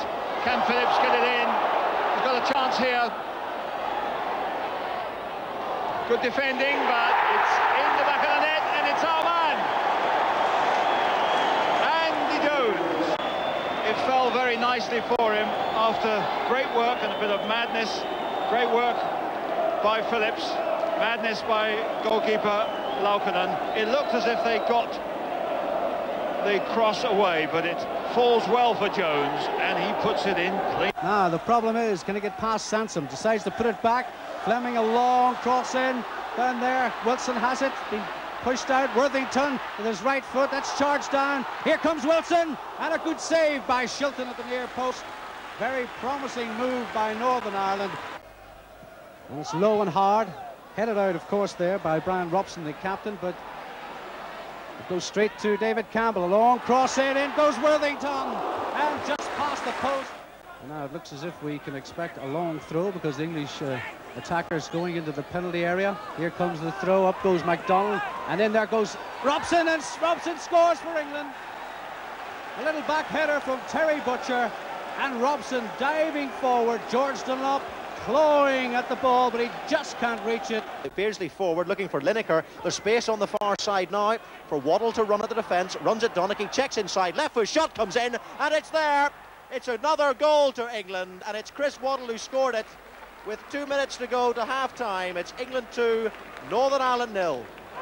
Donaghy takes the corner short to Worthington. Worthington comes out of that challenge well and plays it back to Mal Donaghy in his right foot. The shot comes in. Oh, just over. Well, what a good attempt that was by Mal Donaghy. And really, it only went about, well, an inch or two over the bar. In fact, Chris Woods got a glove tip to that. And Northern Ireland's best opportunity in the second half. Die lokt slimme vrije trap uit, neemt hem ook snel. Van Basten nu heel even uit de spits. En daar komt Muren.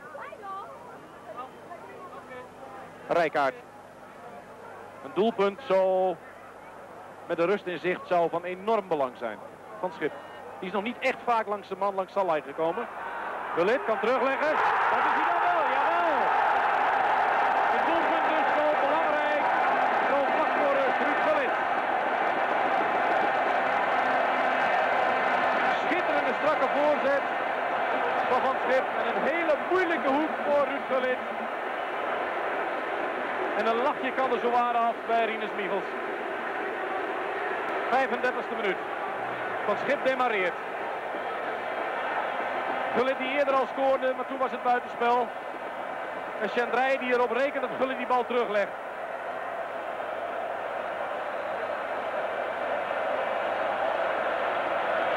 Dik verdient natuurlijk die voorsprong gezien de kansen die Nederland in de voorgaande 35 minuten kreeg.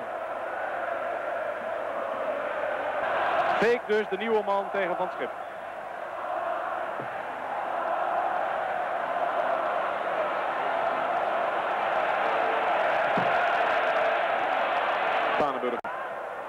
Rijkaard.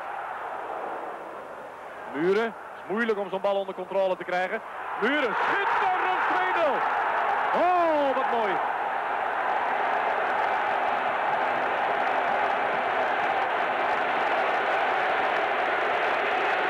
Schitterend die bal genomen. Een volley. Arnold Muren. Rijkaard die het luchtduel aangaat. En het is heel moeilijk om zo'n bal goed te raken. Staaltje van fantastische techniek en traptechniek.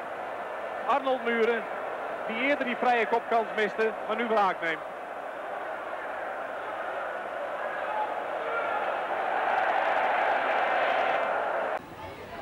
Worthington.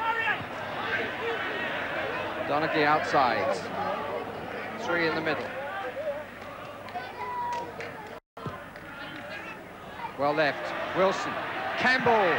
Yes! No! It hit the post! Clark! Yes, this time! And thoroughly deserved. What a good piece of play.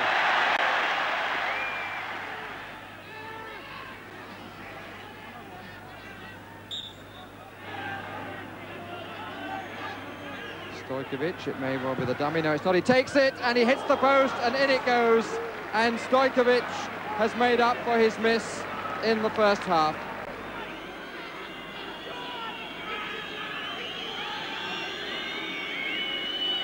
Jankovic right in front of Dunlop. Oh, and it's beautifully turned in by Vujovic, the captain. Yugoslavia closing the gap to 3 points and with a game in hand. England, checked for the first time, will hope Turkey can repeat Wednesday's performance or better when Yugoslavia go there. Oh, poor ball by Van den Houw. Kula for Czechoslovakia. Oh, a good ball for Knoflicek to chase. He's got Janečka in the middle. Knoflicek, yes, 1-0. Wales concede a goal at Wrexham, where, remember, they've never lost an international under the managership of Mike England. Southall had no chance with that one.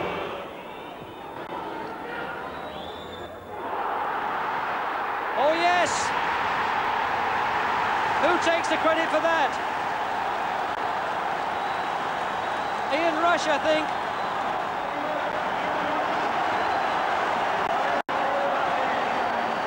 Yes, Rushie's 40th of the season, keeping Wales in with a chance in Group 6. And their next visitors are Denmark, who took over the lead by winning in Finland earlier in the afternoon. The draw at Wrexham and the free kick Jan Molby crashed past Finland in Helsinki form a double bonus for Denmark. They now lead Group 6. Similarly, in Tirana, the red wall of Albania is not good enough to deny Austria the points.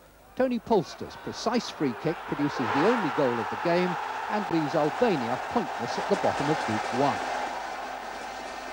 Meanwhile, in Bucharest, Spain can't stop Romania taking over leadership of this group. 2 confused defenders equal 1 free forward, Pitura, who scores. Any defence, though, might be confounded by the 2 high-speed dummies that cause an inadvertent deflection and a goal for Mateut. But there'll be an inquest about the room given to Ungarianu for the 3rd.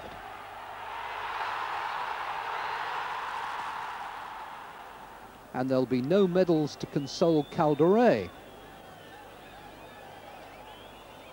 In spite of his goal, Romania now lead the group comfortably on goal difference from Spain. France, struggling in Group 3, improved their position a little against Iceland. There's often trouble when Platini has time to assess his options. Michike decides he'll claim the goal. Whether Stopira will have the nerve to take credit for the 2nd is more doubtful. Does he mean it? Or is it accidental contact as he rolls over? Even the slow motion is inconclusive. The revival of Dutch football continues. A 53,000 gate in Rotterdam to see Ruud Gullit star before his expensive departure for Milan. And the dreadlocks are deadly locks as they rise above Hungary's defence. But Gullit is content to play after you, Arnold, for the 2nd. Gullit watches as Miron demonstrates that that left foot has lost none of its potency. Even that, though, can't depose Greece from the top of Group 5. A great dummy by the referee unsettles Poland. The Greeks accept the gift, and Savarakos scores. 70,000 fans join the celebrations.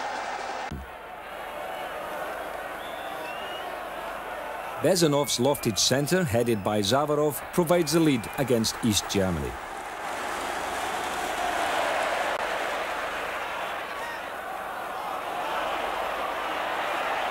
The other side of half-time, and another Kiev partnership. Mikhailichenko hits the post, and Belanov makes it 2-0. Hungary, visiting Rotterdam, find out why. The complete all-rounder Gullit is there with a header inside the far post to open the scoring after 37 minutes.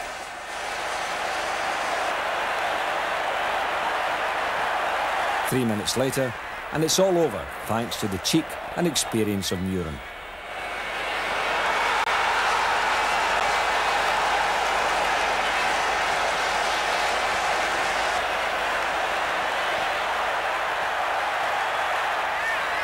Cross from Gullit, and John Van Schip was a split second too late. Pierwszą bramkę zdobył szczególny piłkarz, Dariusz Marciniak. Nie miał wtedy nawet 21 lat jeszcze i został słusznie okrzyknięty za jeden z największych talentów, jakie się na polskich boiskach pojawił. Bo to rzeczywiście grał wyśmienicie. Ja pamiętam taki mecz, kiedy myśmy grali w 1987 z Cyprem, taki słynny mecz zremisowany 0-0 w Gdańsku. To była wielka sensacja. To dzień wcześniej grała młodzieżówka z Cyprem na stadionie, na którym wychował się Kazimierz Dejna. Wygraliśmy 5-0 i wtedy Marciniak strzelił bodajże 3 bramki. Detari, bardzo dobry zwód i nie zdecydował się na strzał, tylko na podanie do Winczego. Fenomenalne podanie. Dobrze, Wdowczyk. Nieprzerwana akcja, przerzucenie na prawo. Idzie Leśniak, przyjął tę piłkę, za daleko wypuścił. I jeszcze szansa, gol! Cudownie, proszę Państwa. 2-2.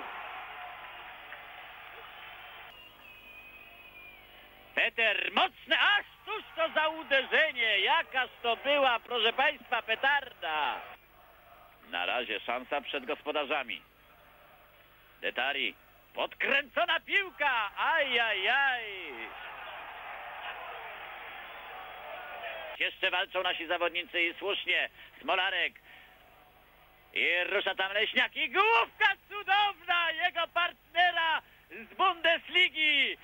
Romana Wójcickiego, który zapędził się tutaj i w ten sposób zdobył 3. bramkę dla naszej drużyny. I wolny, już wykonany, już niebezpieczeństwo. Iwańczyk i niestety, proszę Państwa, błąd przysnęli nasi zawodnicy. zawodnicy. Jakież to niebezpieczeństwo, natychmiastowe rozegranie wolnego. In Ireland's friendly against Brazil, Brady showed that when opportunity arises, he knows the way to goal.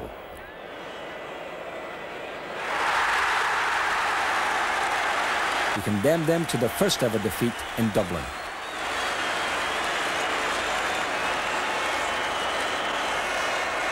Brady has been at the heart of Irish teams for years. Here he starts the move.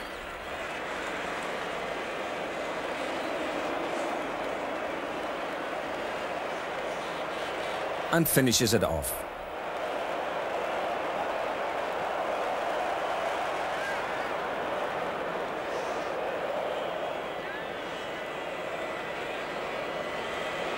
It could have been 2-0. John Byrne forges his way into the Brazilian penalty area and then advances to send a glancing header across the face of goal. The Danes managed only 4 goals in 6 games in reaching the finals. In front of goal, everything went wrong. With Laudrup injured, the Danes rely on set pieces. A free kick from Lerby. Jan Molby scores against Czechoslovakia.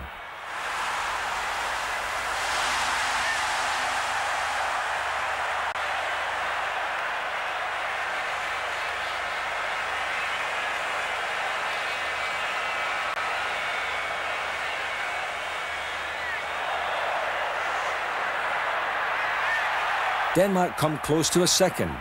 Elkjær bursts through, but his shot rebounds off the bar.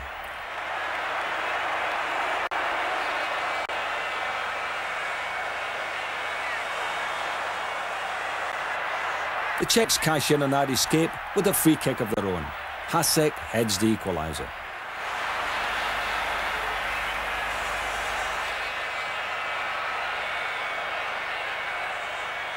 Denmark back on the attack. It's their natural game. Molby to Elkjær to Molby. He's out of luck.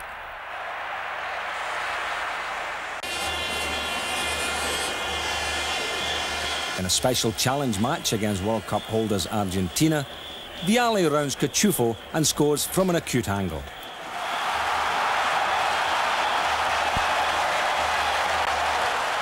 Vialli played in the World Cup shortly after national service. He has risen to fame with Sampdoria of Genoa and has been compared to Italian football's greatest post-war players. Admiring teammates say he possesses the creative genius of Rivera and the finish of Riva.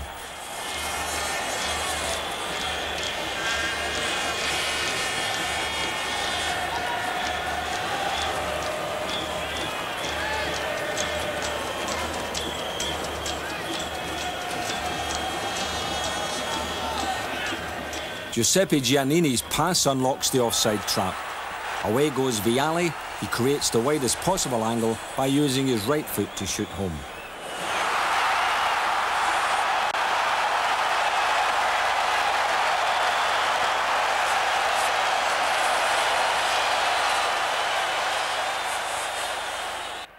France found that out in West Berlin last summer. In the 4th minute, Vuller pounces on an error in midfield and finds a gap. He scores with the most delicate finishing touch.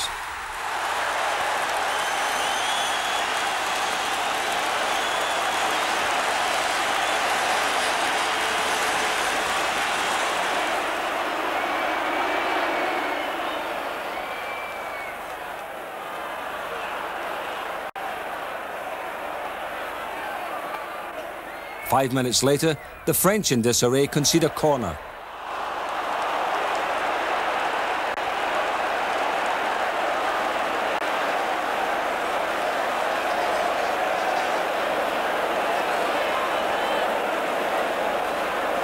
The ball curls, Vuller heads a second goal.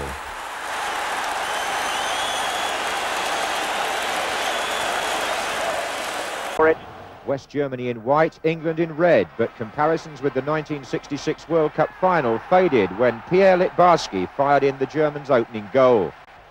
Littbarski claimed the second goal too, when his in-swinging corner evaded 3 England defenders and Shilton, all clustered at the near post where there were no white shirts at all. Their reply stemmed from a stinging tackle by Peter Reid. Beardsley passed to Lineker, whose finish was as adept as ever. In the second half, the England manager used 3 substitutes: Mark Hateley, Stuart Pearce and Neil Webb, the 1,000th player to be capped by England. But it was one of Franz Beckenbauer's replacements, Wolfgang Wuttke, who made the game safe for the Germans 7 minutes from time. Shortly before turning England's defence inside out in the Dusseldorf friendly.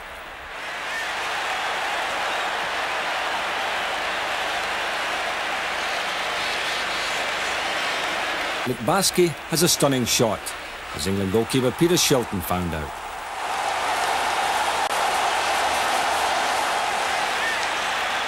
Litbarski is dangerous even when he appears to be off stage taking a corner.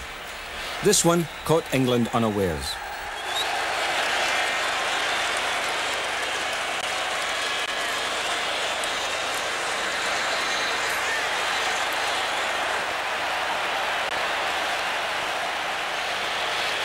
The Germans are eager to see Alofs, Litbarski and Völler driving forward in attack.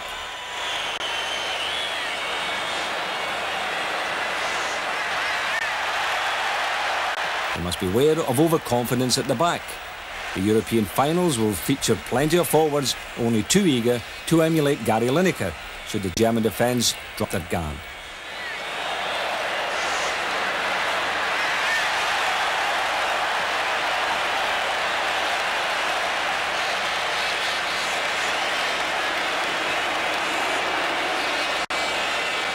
Beckenbauer's aim was to restore a sense of pride to the team. However many goals they concede, he is confident they can always score more.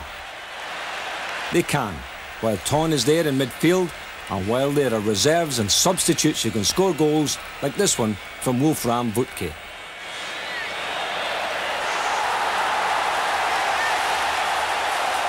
West Germany go into the draw as favourites. After 13 unlucky minutes of their qualifying tie against France in Moscow, the Soviets go a goal down. A free kick from Amoros, and Jose Touré heads home.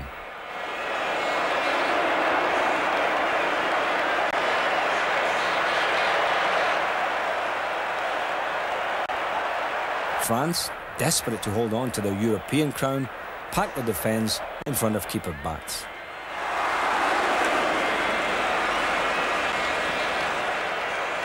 Mikhailichenko has a header cleared off the line by Poulain.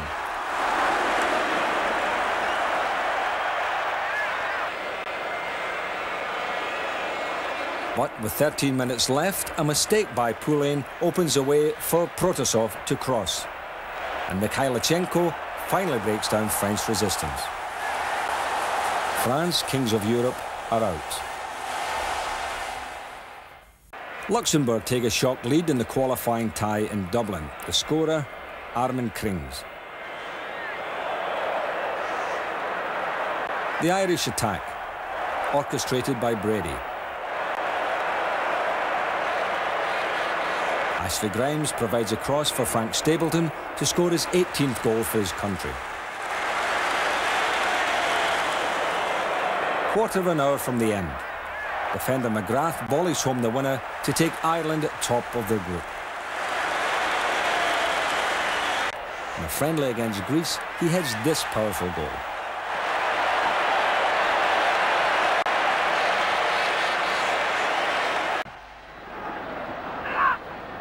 It's got to come back to Stevens. Oh, a nice ball. And Webb. Changed direction there. Oh, and Barnes came in. What a start for England. Giving it away, Sansom. Oh, and Lineker. 2-0. England are 2 up in 8 minutes. Ali. Stephen got a foot in. Beardsley. Barnes to his right. Still Beardsley. Here's Barnes, real chance. Yes.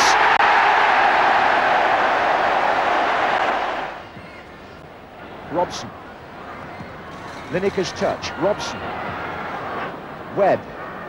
Now Barnes. Sansom again makes a run from left back. Not covered.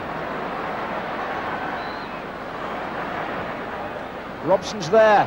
And he's still there. And Beardsley's also there. And Lineker must, and does. Adams and Beardsley facing the kicker. Oh, and Webb. Oh, and it just possibly got a little touch there as it went through. I'm not so sure that Brian Robson wasn't in the middle of that.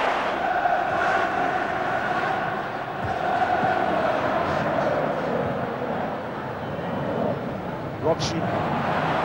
Yes, Lineker. Hoddle. Beardsley. Brilliant.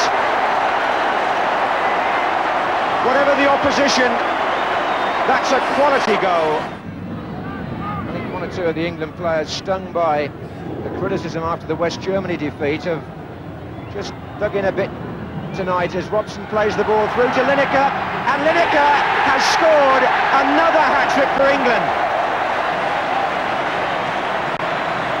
Robson supplied the pass, which bisected the defence, and Lineker has written his name all over another England performance. Into Webb, it can go out again to Hoddle. Now Gary Stevens.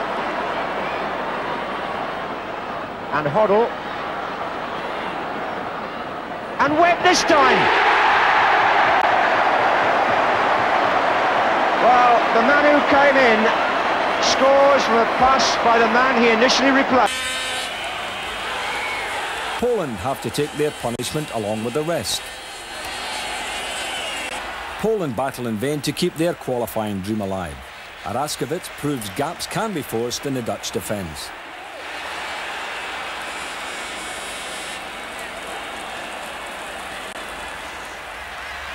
Barry van Early, who laid on the first goal for Gullit, sprints clear, and there is Gullit again.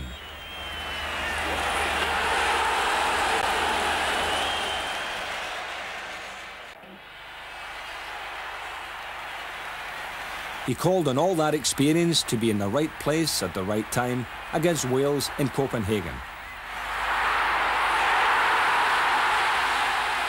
His match-winning goal proved decisive in sending Denmark through to the finals. Wales were within sight of the finals themselves. Had they won, they would now be going to West Germany. But for all their pressure and all the near misses, goals were beyond them.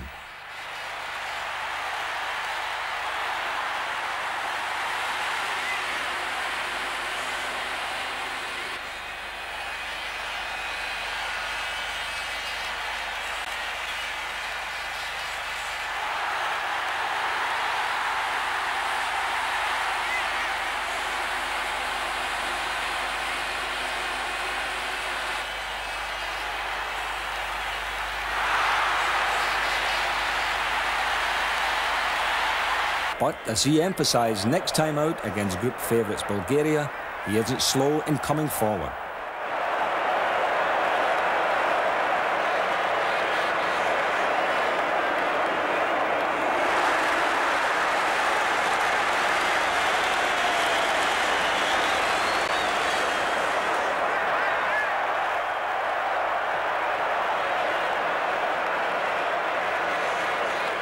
As the Bulgarians are driven back, Manchester United colleague Kevin Morton heads goal number 2.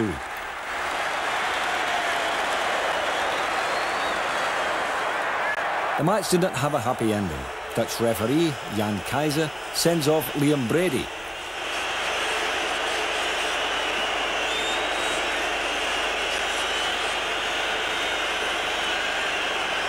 He will now miss Ireland's first 2 matches in the finals. It's an awkward problem for manager Charlton. Van Basten en Gullit klaar en het beginsignaal is gegeven door de scheidsrechter, de heer Filippi uit Luxemburg. En Rinus Michels heeft het bij voorbaat gezegd. Eerst het resultaat veiligstellen voor er aan eventuele verdere feestelijke ontwikkelingen gedacht kan worden. Want kwalificatie voor het Nederlands team voor een groot toernooi is al bijna 8 jaar geleden.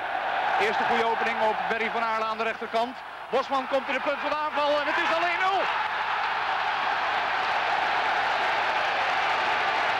De snelste interlandgoal uit de geschiedenis. Ik maak me sterk. Berry van Aarle. Weer hij, net als tot 2 maal toe in Polen met de voorbereiding aan de rechterkant.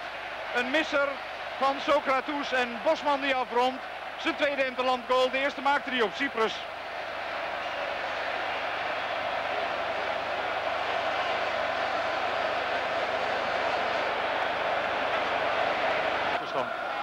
In Polen uit hield het nog de deur op slot en werd het 0-0. Hoeveel illusies zullen deze arme elf van het eiland nog hebben?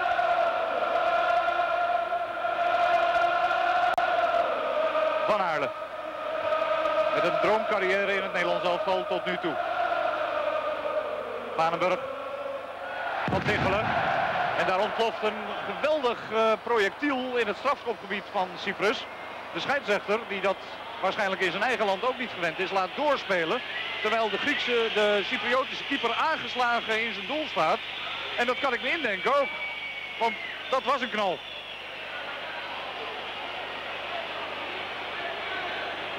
Het is te hopen dat het blijft bij schade van de rookontwikkeling. Maar waarom is dit nodig? Dat zullen ook Michels en Nol de Ruiter zijn assistent zich afvragen. En de consternatie is groot. Na 3 minuten is de wedstrijd stilgelegd. Van Tichelen bracht de bal voor en toen was die rookontwikkeling al daar. Een geweldige knal. En nu komt de scheidsrechter naar de kant. Arnold Muren met links vanaf de rechterkant.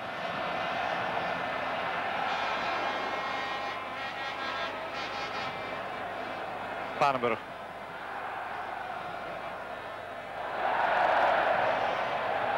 Gullit. 2-0. Ook zoals hij voorrust in de wedstrijd op Cyprus in december hoog boven de tegenstanders uitkorende. Nu in de 20e minuut van de speeltijd het doelpunt van de aanvoerder Ruud Gullit.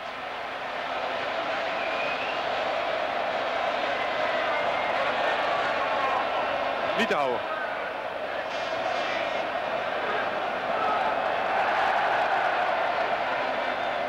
Voorzet Vanenburg. Gullit raak, 2-0.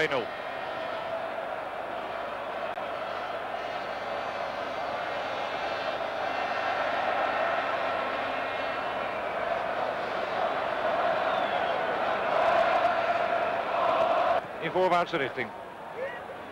Vanenburg. Met de versnelling langs Pitas en de voorzet. En het is 3-0 Bosman.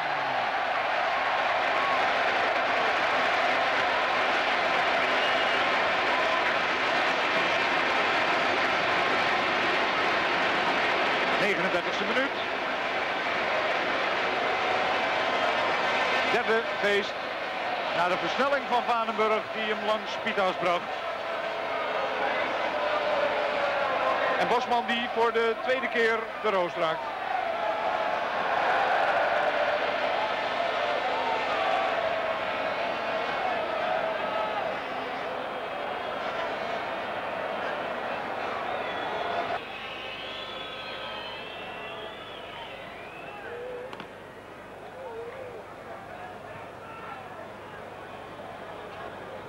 Spelbos. Weer die zee van ruimte voor hem en dus maar weer de gelegenheid om te schieten. Van richting veranderd en 4-0 via Socrates. Daar was geen oude aan voor Klefties. Want na 41 minuten staat het 4-0. Het is Spelbos zijn eerste interlanddoelpunt. Hij probeerde het al eerder en nu was het raak. Omdat via Socrates de bal achter Klefties verdween.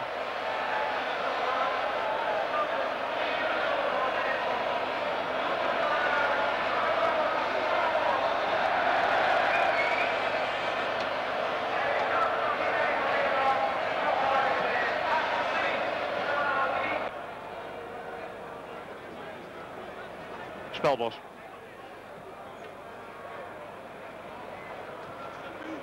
Van Schip.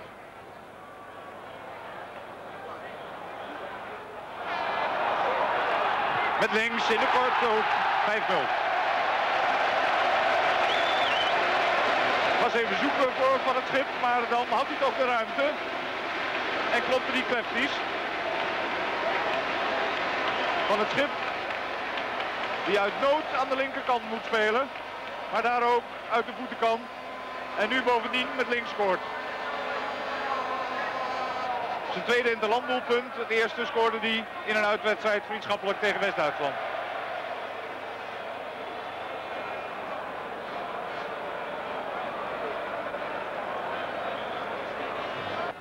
Vanenburg. Met Pitas. Gullit. Bosman die de bal dan over de lijn werkt. 6-0.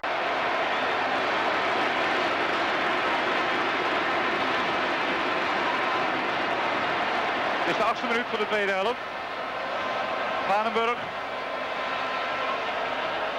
Van Tichelen de voorzet. De inzet van Gullit nog gekeerd door Klefties. En Bosman dan raak.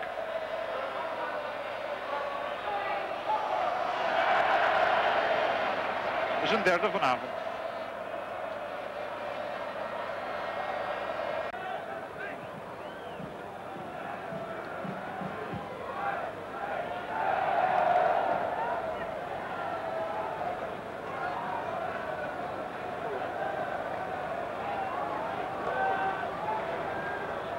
Koeman. Dit is wel een goede paas. En hier is Bosman. Uit het boekje.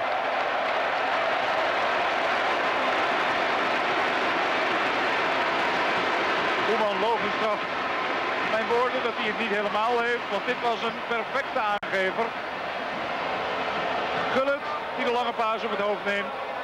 En Bosman zijn vierde, de zevende voor Nederland.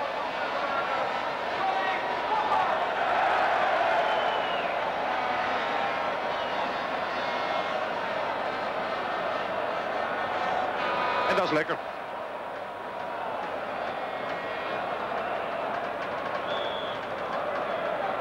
En op Cyprus weten ze wat dat is. De demarcatielijn tussen het Cypriotisch Grieks en het Turk-Cypriotische gebied. Hier is Gullit.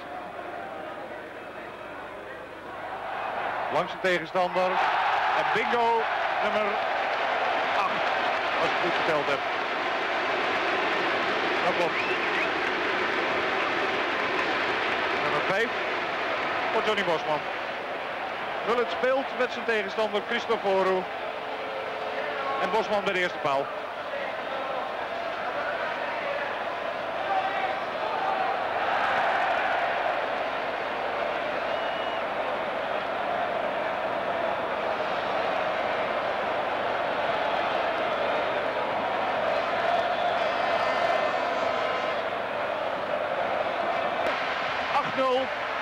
Het resultaat van Nederland-Cyprus met 5 keer Johnny Bosman, Ruud Gullit, Ron Spelbos en John van het Schip waren de andere doelpuntenmakers bij de wedstrijd die, even los van het incident, Nederland... Ability was evident only 1 minute into the European tie against Cyprus.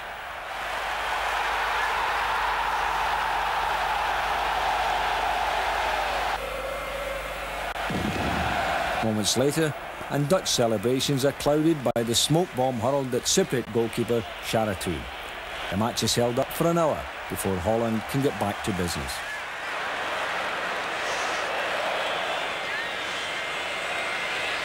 Bosman beats the substitute goalkeeper for his second.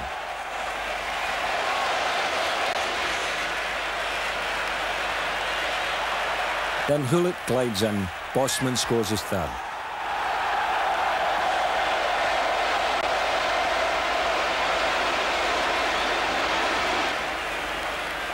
Hullet is again the provider for number 4.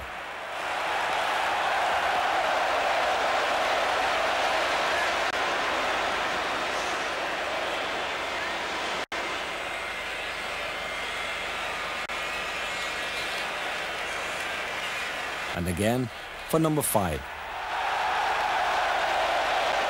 None of them count. Holland's 8-0. England go to Belgrade to face Yugoslavia as favourites to qualify. It doesn't take them long to prove the point.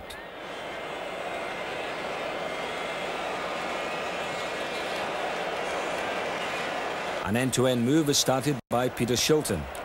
The power and length of his clearance catches the Yugoslavs by surprise.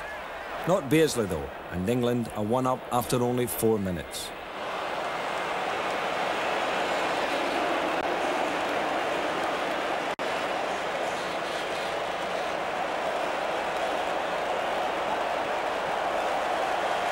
More humiliation for goalkeeper Ravnic. He forgets the rules. As he picks up the back pass, Beardsley protests. The ball was still in the penalty area. England postponed league games the previous weekend to prepare for this match.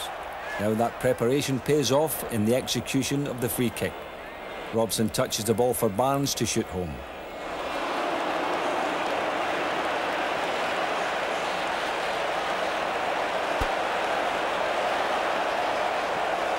A corner. The Slavs fail to clear. Robson swivels to score number 3.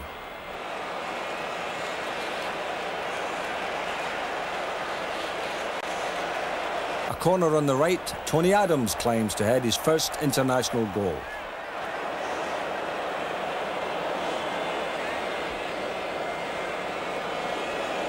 England win 4-1 to reach the finals. Dad. He scores a hat-trick against Albania in only his second international. In the 5th minute, a return pass by Butragueño gives Baquero his first goal.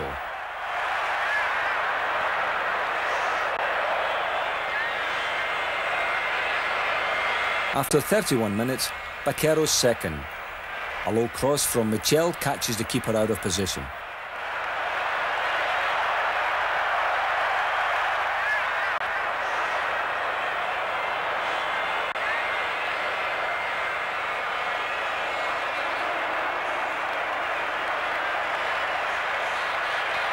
Butragueño is fouled, a penalty. Michel makes it 3-0.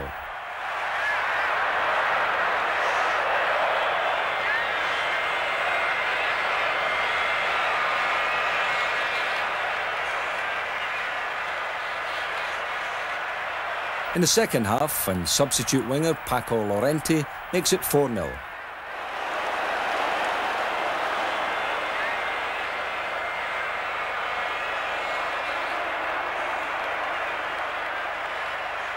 Baquero rounds it all off with his 3rd goal of the night.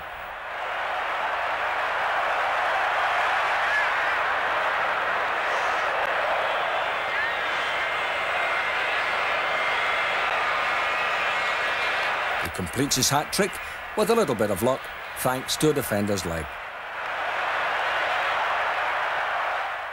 Italy meets Sweden in Naples with a place in the European finals at stake. Vialli finds a gap on the near post and Italy celebrate.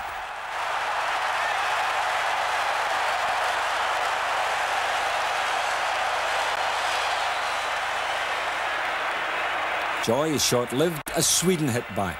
Defender Larsson strides forward to equalise.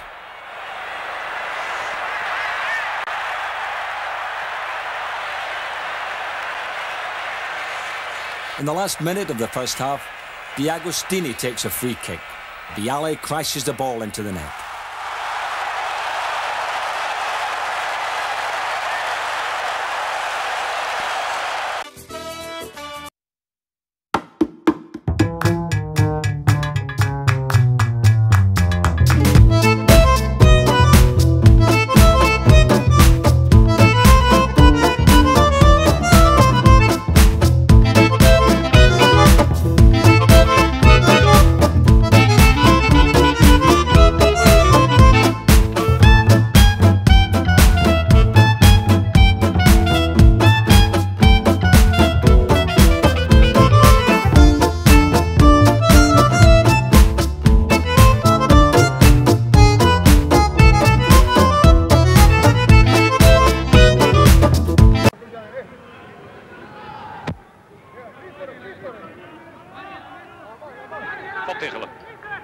Weer een schot.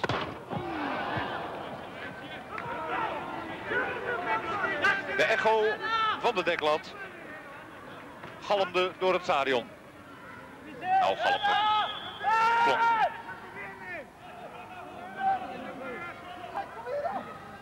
Hoekschop.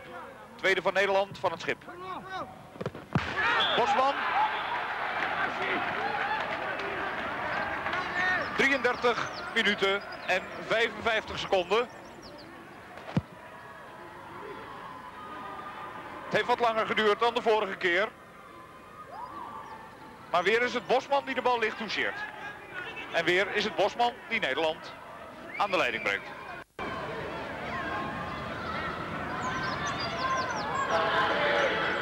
Maar misschien vanwege het tijdrekken van de Cyprioten geeft Gregor Muren nog de gelegenheid voor deze vrije trap. Bosman de lucht in en raak ook. Tweede keer Johnny Bosman. In de extra tijd van de eerste helft. Johnny Bosman die al 1 keer voor Nederland scoorde. Op Cyprus. Een klein jaar geleden.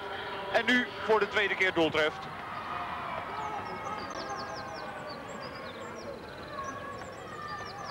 Weer uit een dode situatie. Eerst een hoekschop, nu een vrije trap.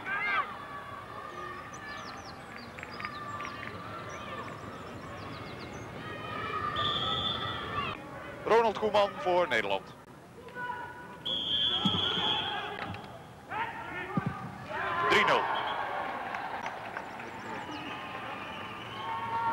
Eén keer eerder scoorde hij een interlanddoelpunt.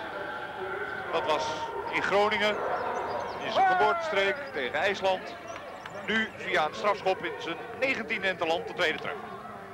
En 3-0 de stand Nederland-Cyprus.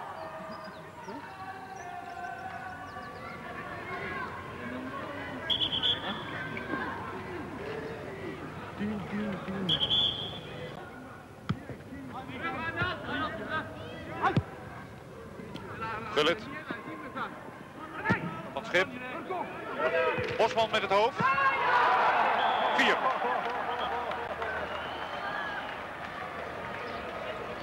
Johnny Bosman komt toch aardig in de buurt van een herhaling van zijn score van 6 weken geleden. Het is al de derde maal dat hij met het hoofd Pansarias passeert. Ongeveer een gelijksoortig doelpunt als het tweede. Nu was Van het Schip weer de aangever. En Nederland leidt 4-0. Iedereen dacht dat de bom werd gegooid. Dat de vogel niet overging.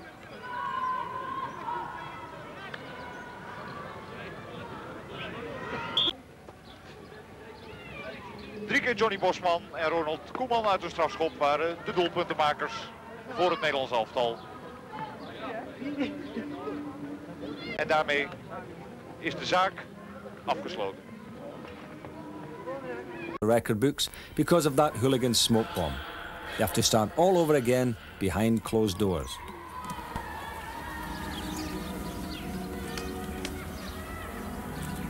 At first, luck appears to be with the Cypriots.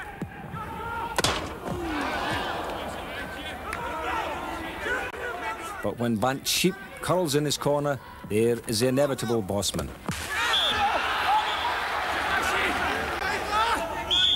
Just before half-time, and it's Bosman again.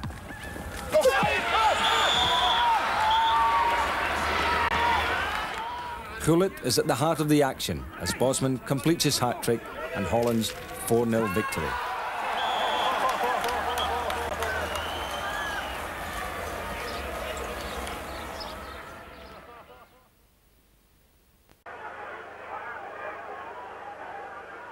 Van Tichelen en Blankaart, die biedt zich aan.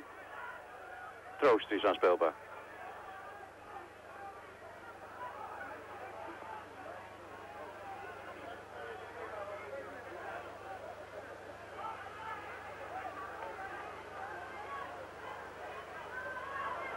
Koeman. Ja, goed! Je zat er een beetje op te wachten om van afstand te gaan schieten op dit lastige veld. Die keeper beoordeelde die situatie verkeerd, Michail. En nu ligt hij er dus in.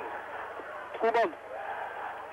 Keeper richt wat verwijtende woorden tot zijn verdedigers, maar dat is onzin. Hij is gewoon te snel naar...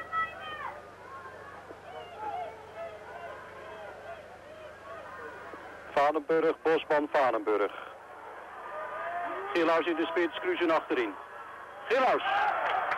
Goeie actie van Gerard Vanenburg. Prima gegeven.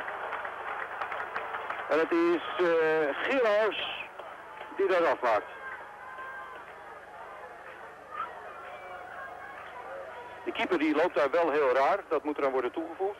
Maar het is Gillaus die daar 14 minuten voor het einde van de wedstrijd Nederland op 2-0 brengt.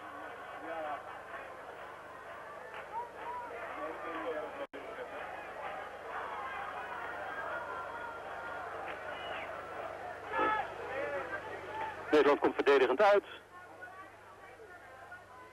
Klein speelveld, balverlies bij de Grieken. En dan nu Gillaus. Goed, prima gezien. Doelpunt. Hij ziet die keeper zich instellen op een voorzet. En denkt dan, nou dan schiet ik er maar aan die andere kant van die keeper. 3-0. Prima gedaan. Een hele rare ballenvanger, die Michail. Die speelt toch wel een belangrijke rol bij het een en ander. Je ziet de keeper niet nu, maar die moet nu terug uit zijn voorgaande stand. En dat betekent dat hij geklopt is door Hans Gillaus. 2 doelpunten. Stevens, long ball looking for Lineker. Oh, he's outpaced them. Gary Lineker scores for England. What a beautiful goal.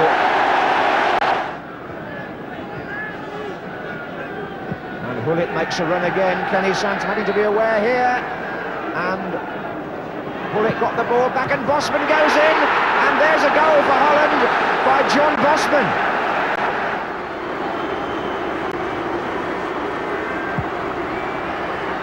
Adams came in, and it's a goal for England. And Tony Adams has scored at both ends.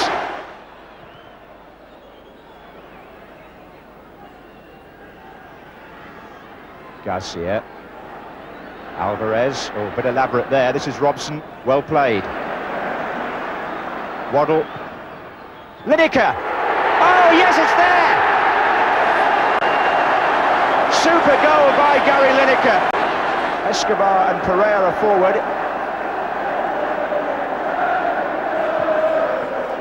And there's Escobar. Oh, against the bar and in. Barnes. And again Barnes.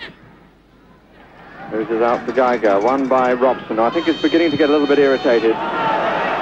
No flag this time, and here is Peter Beardsley. Lineker is up with him, and England have a 1-0 lead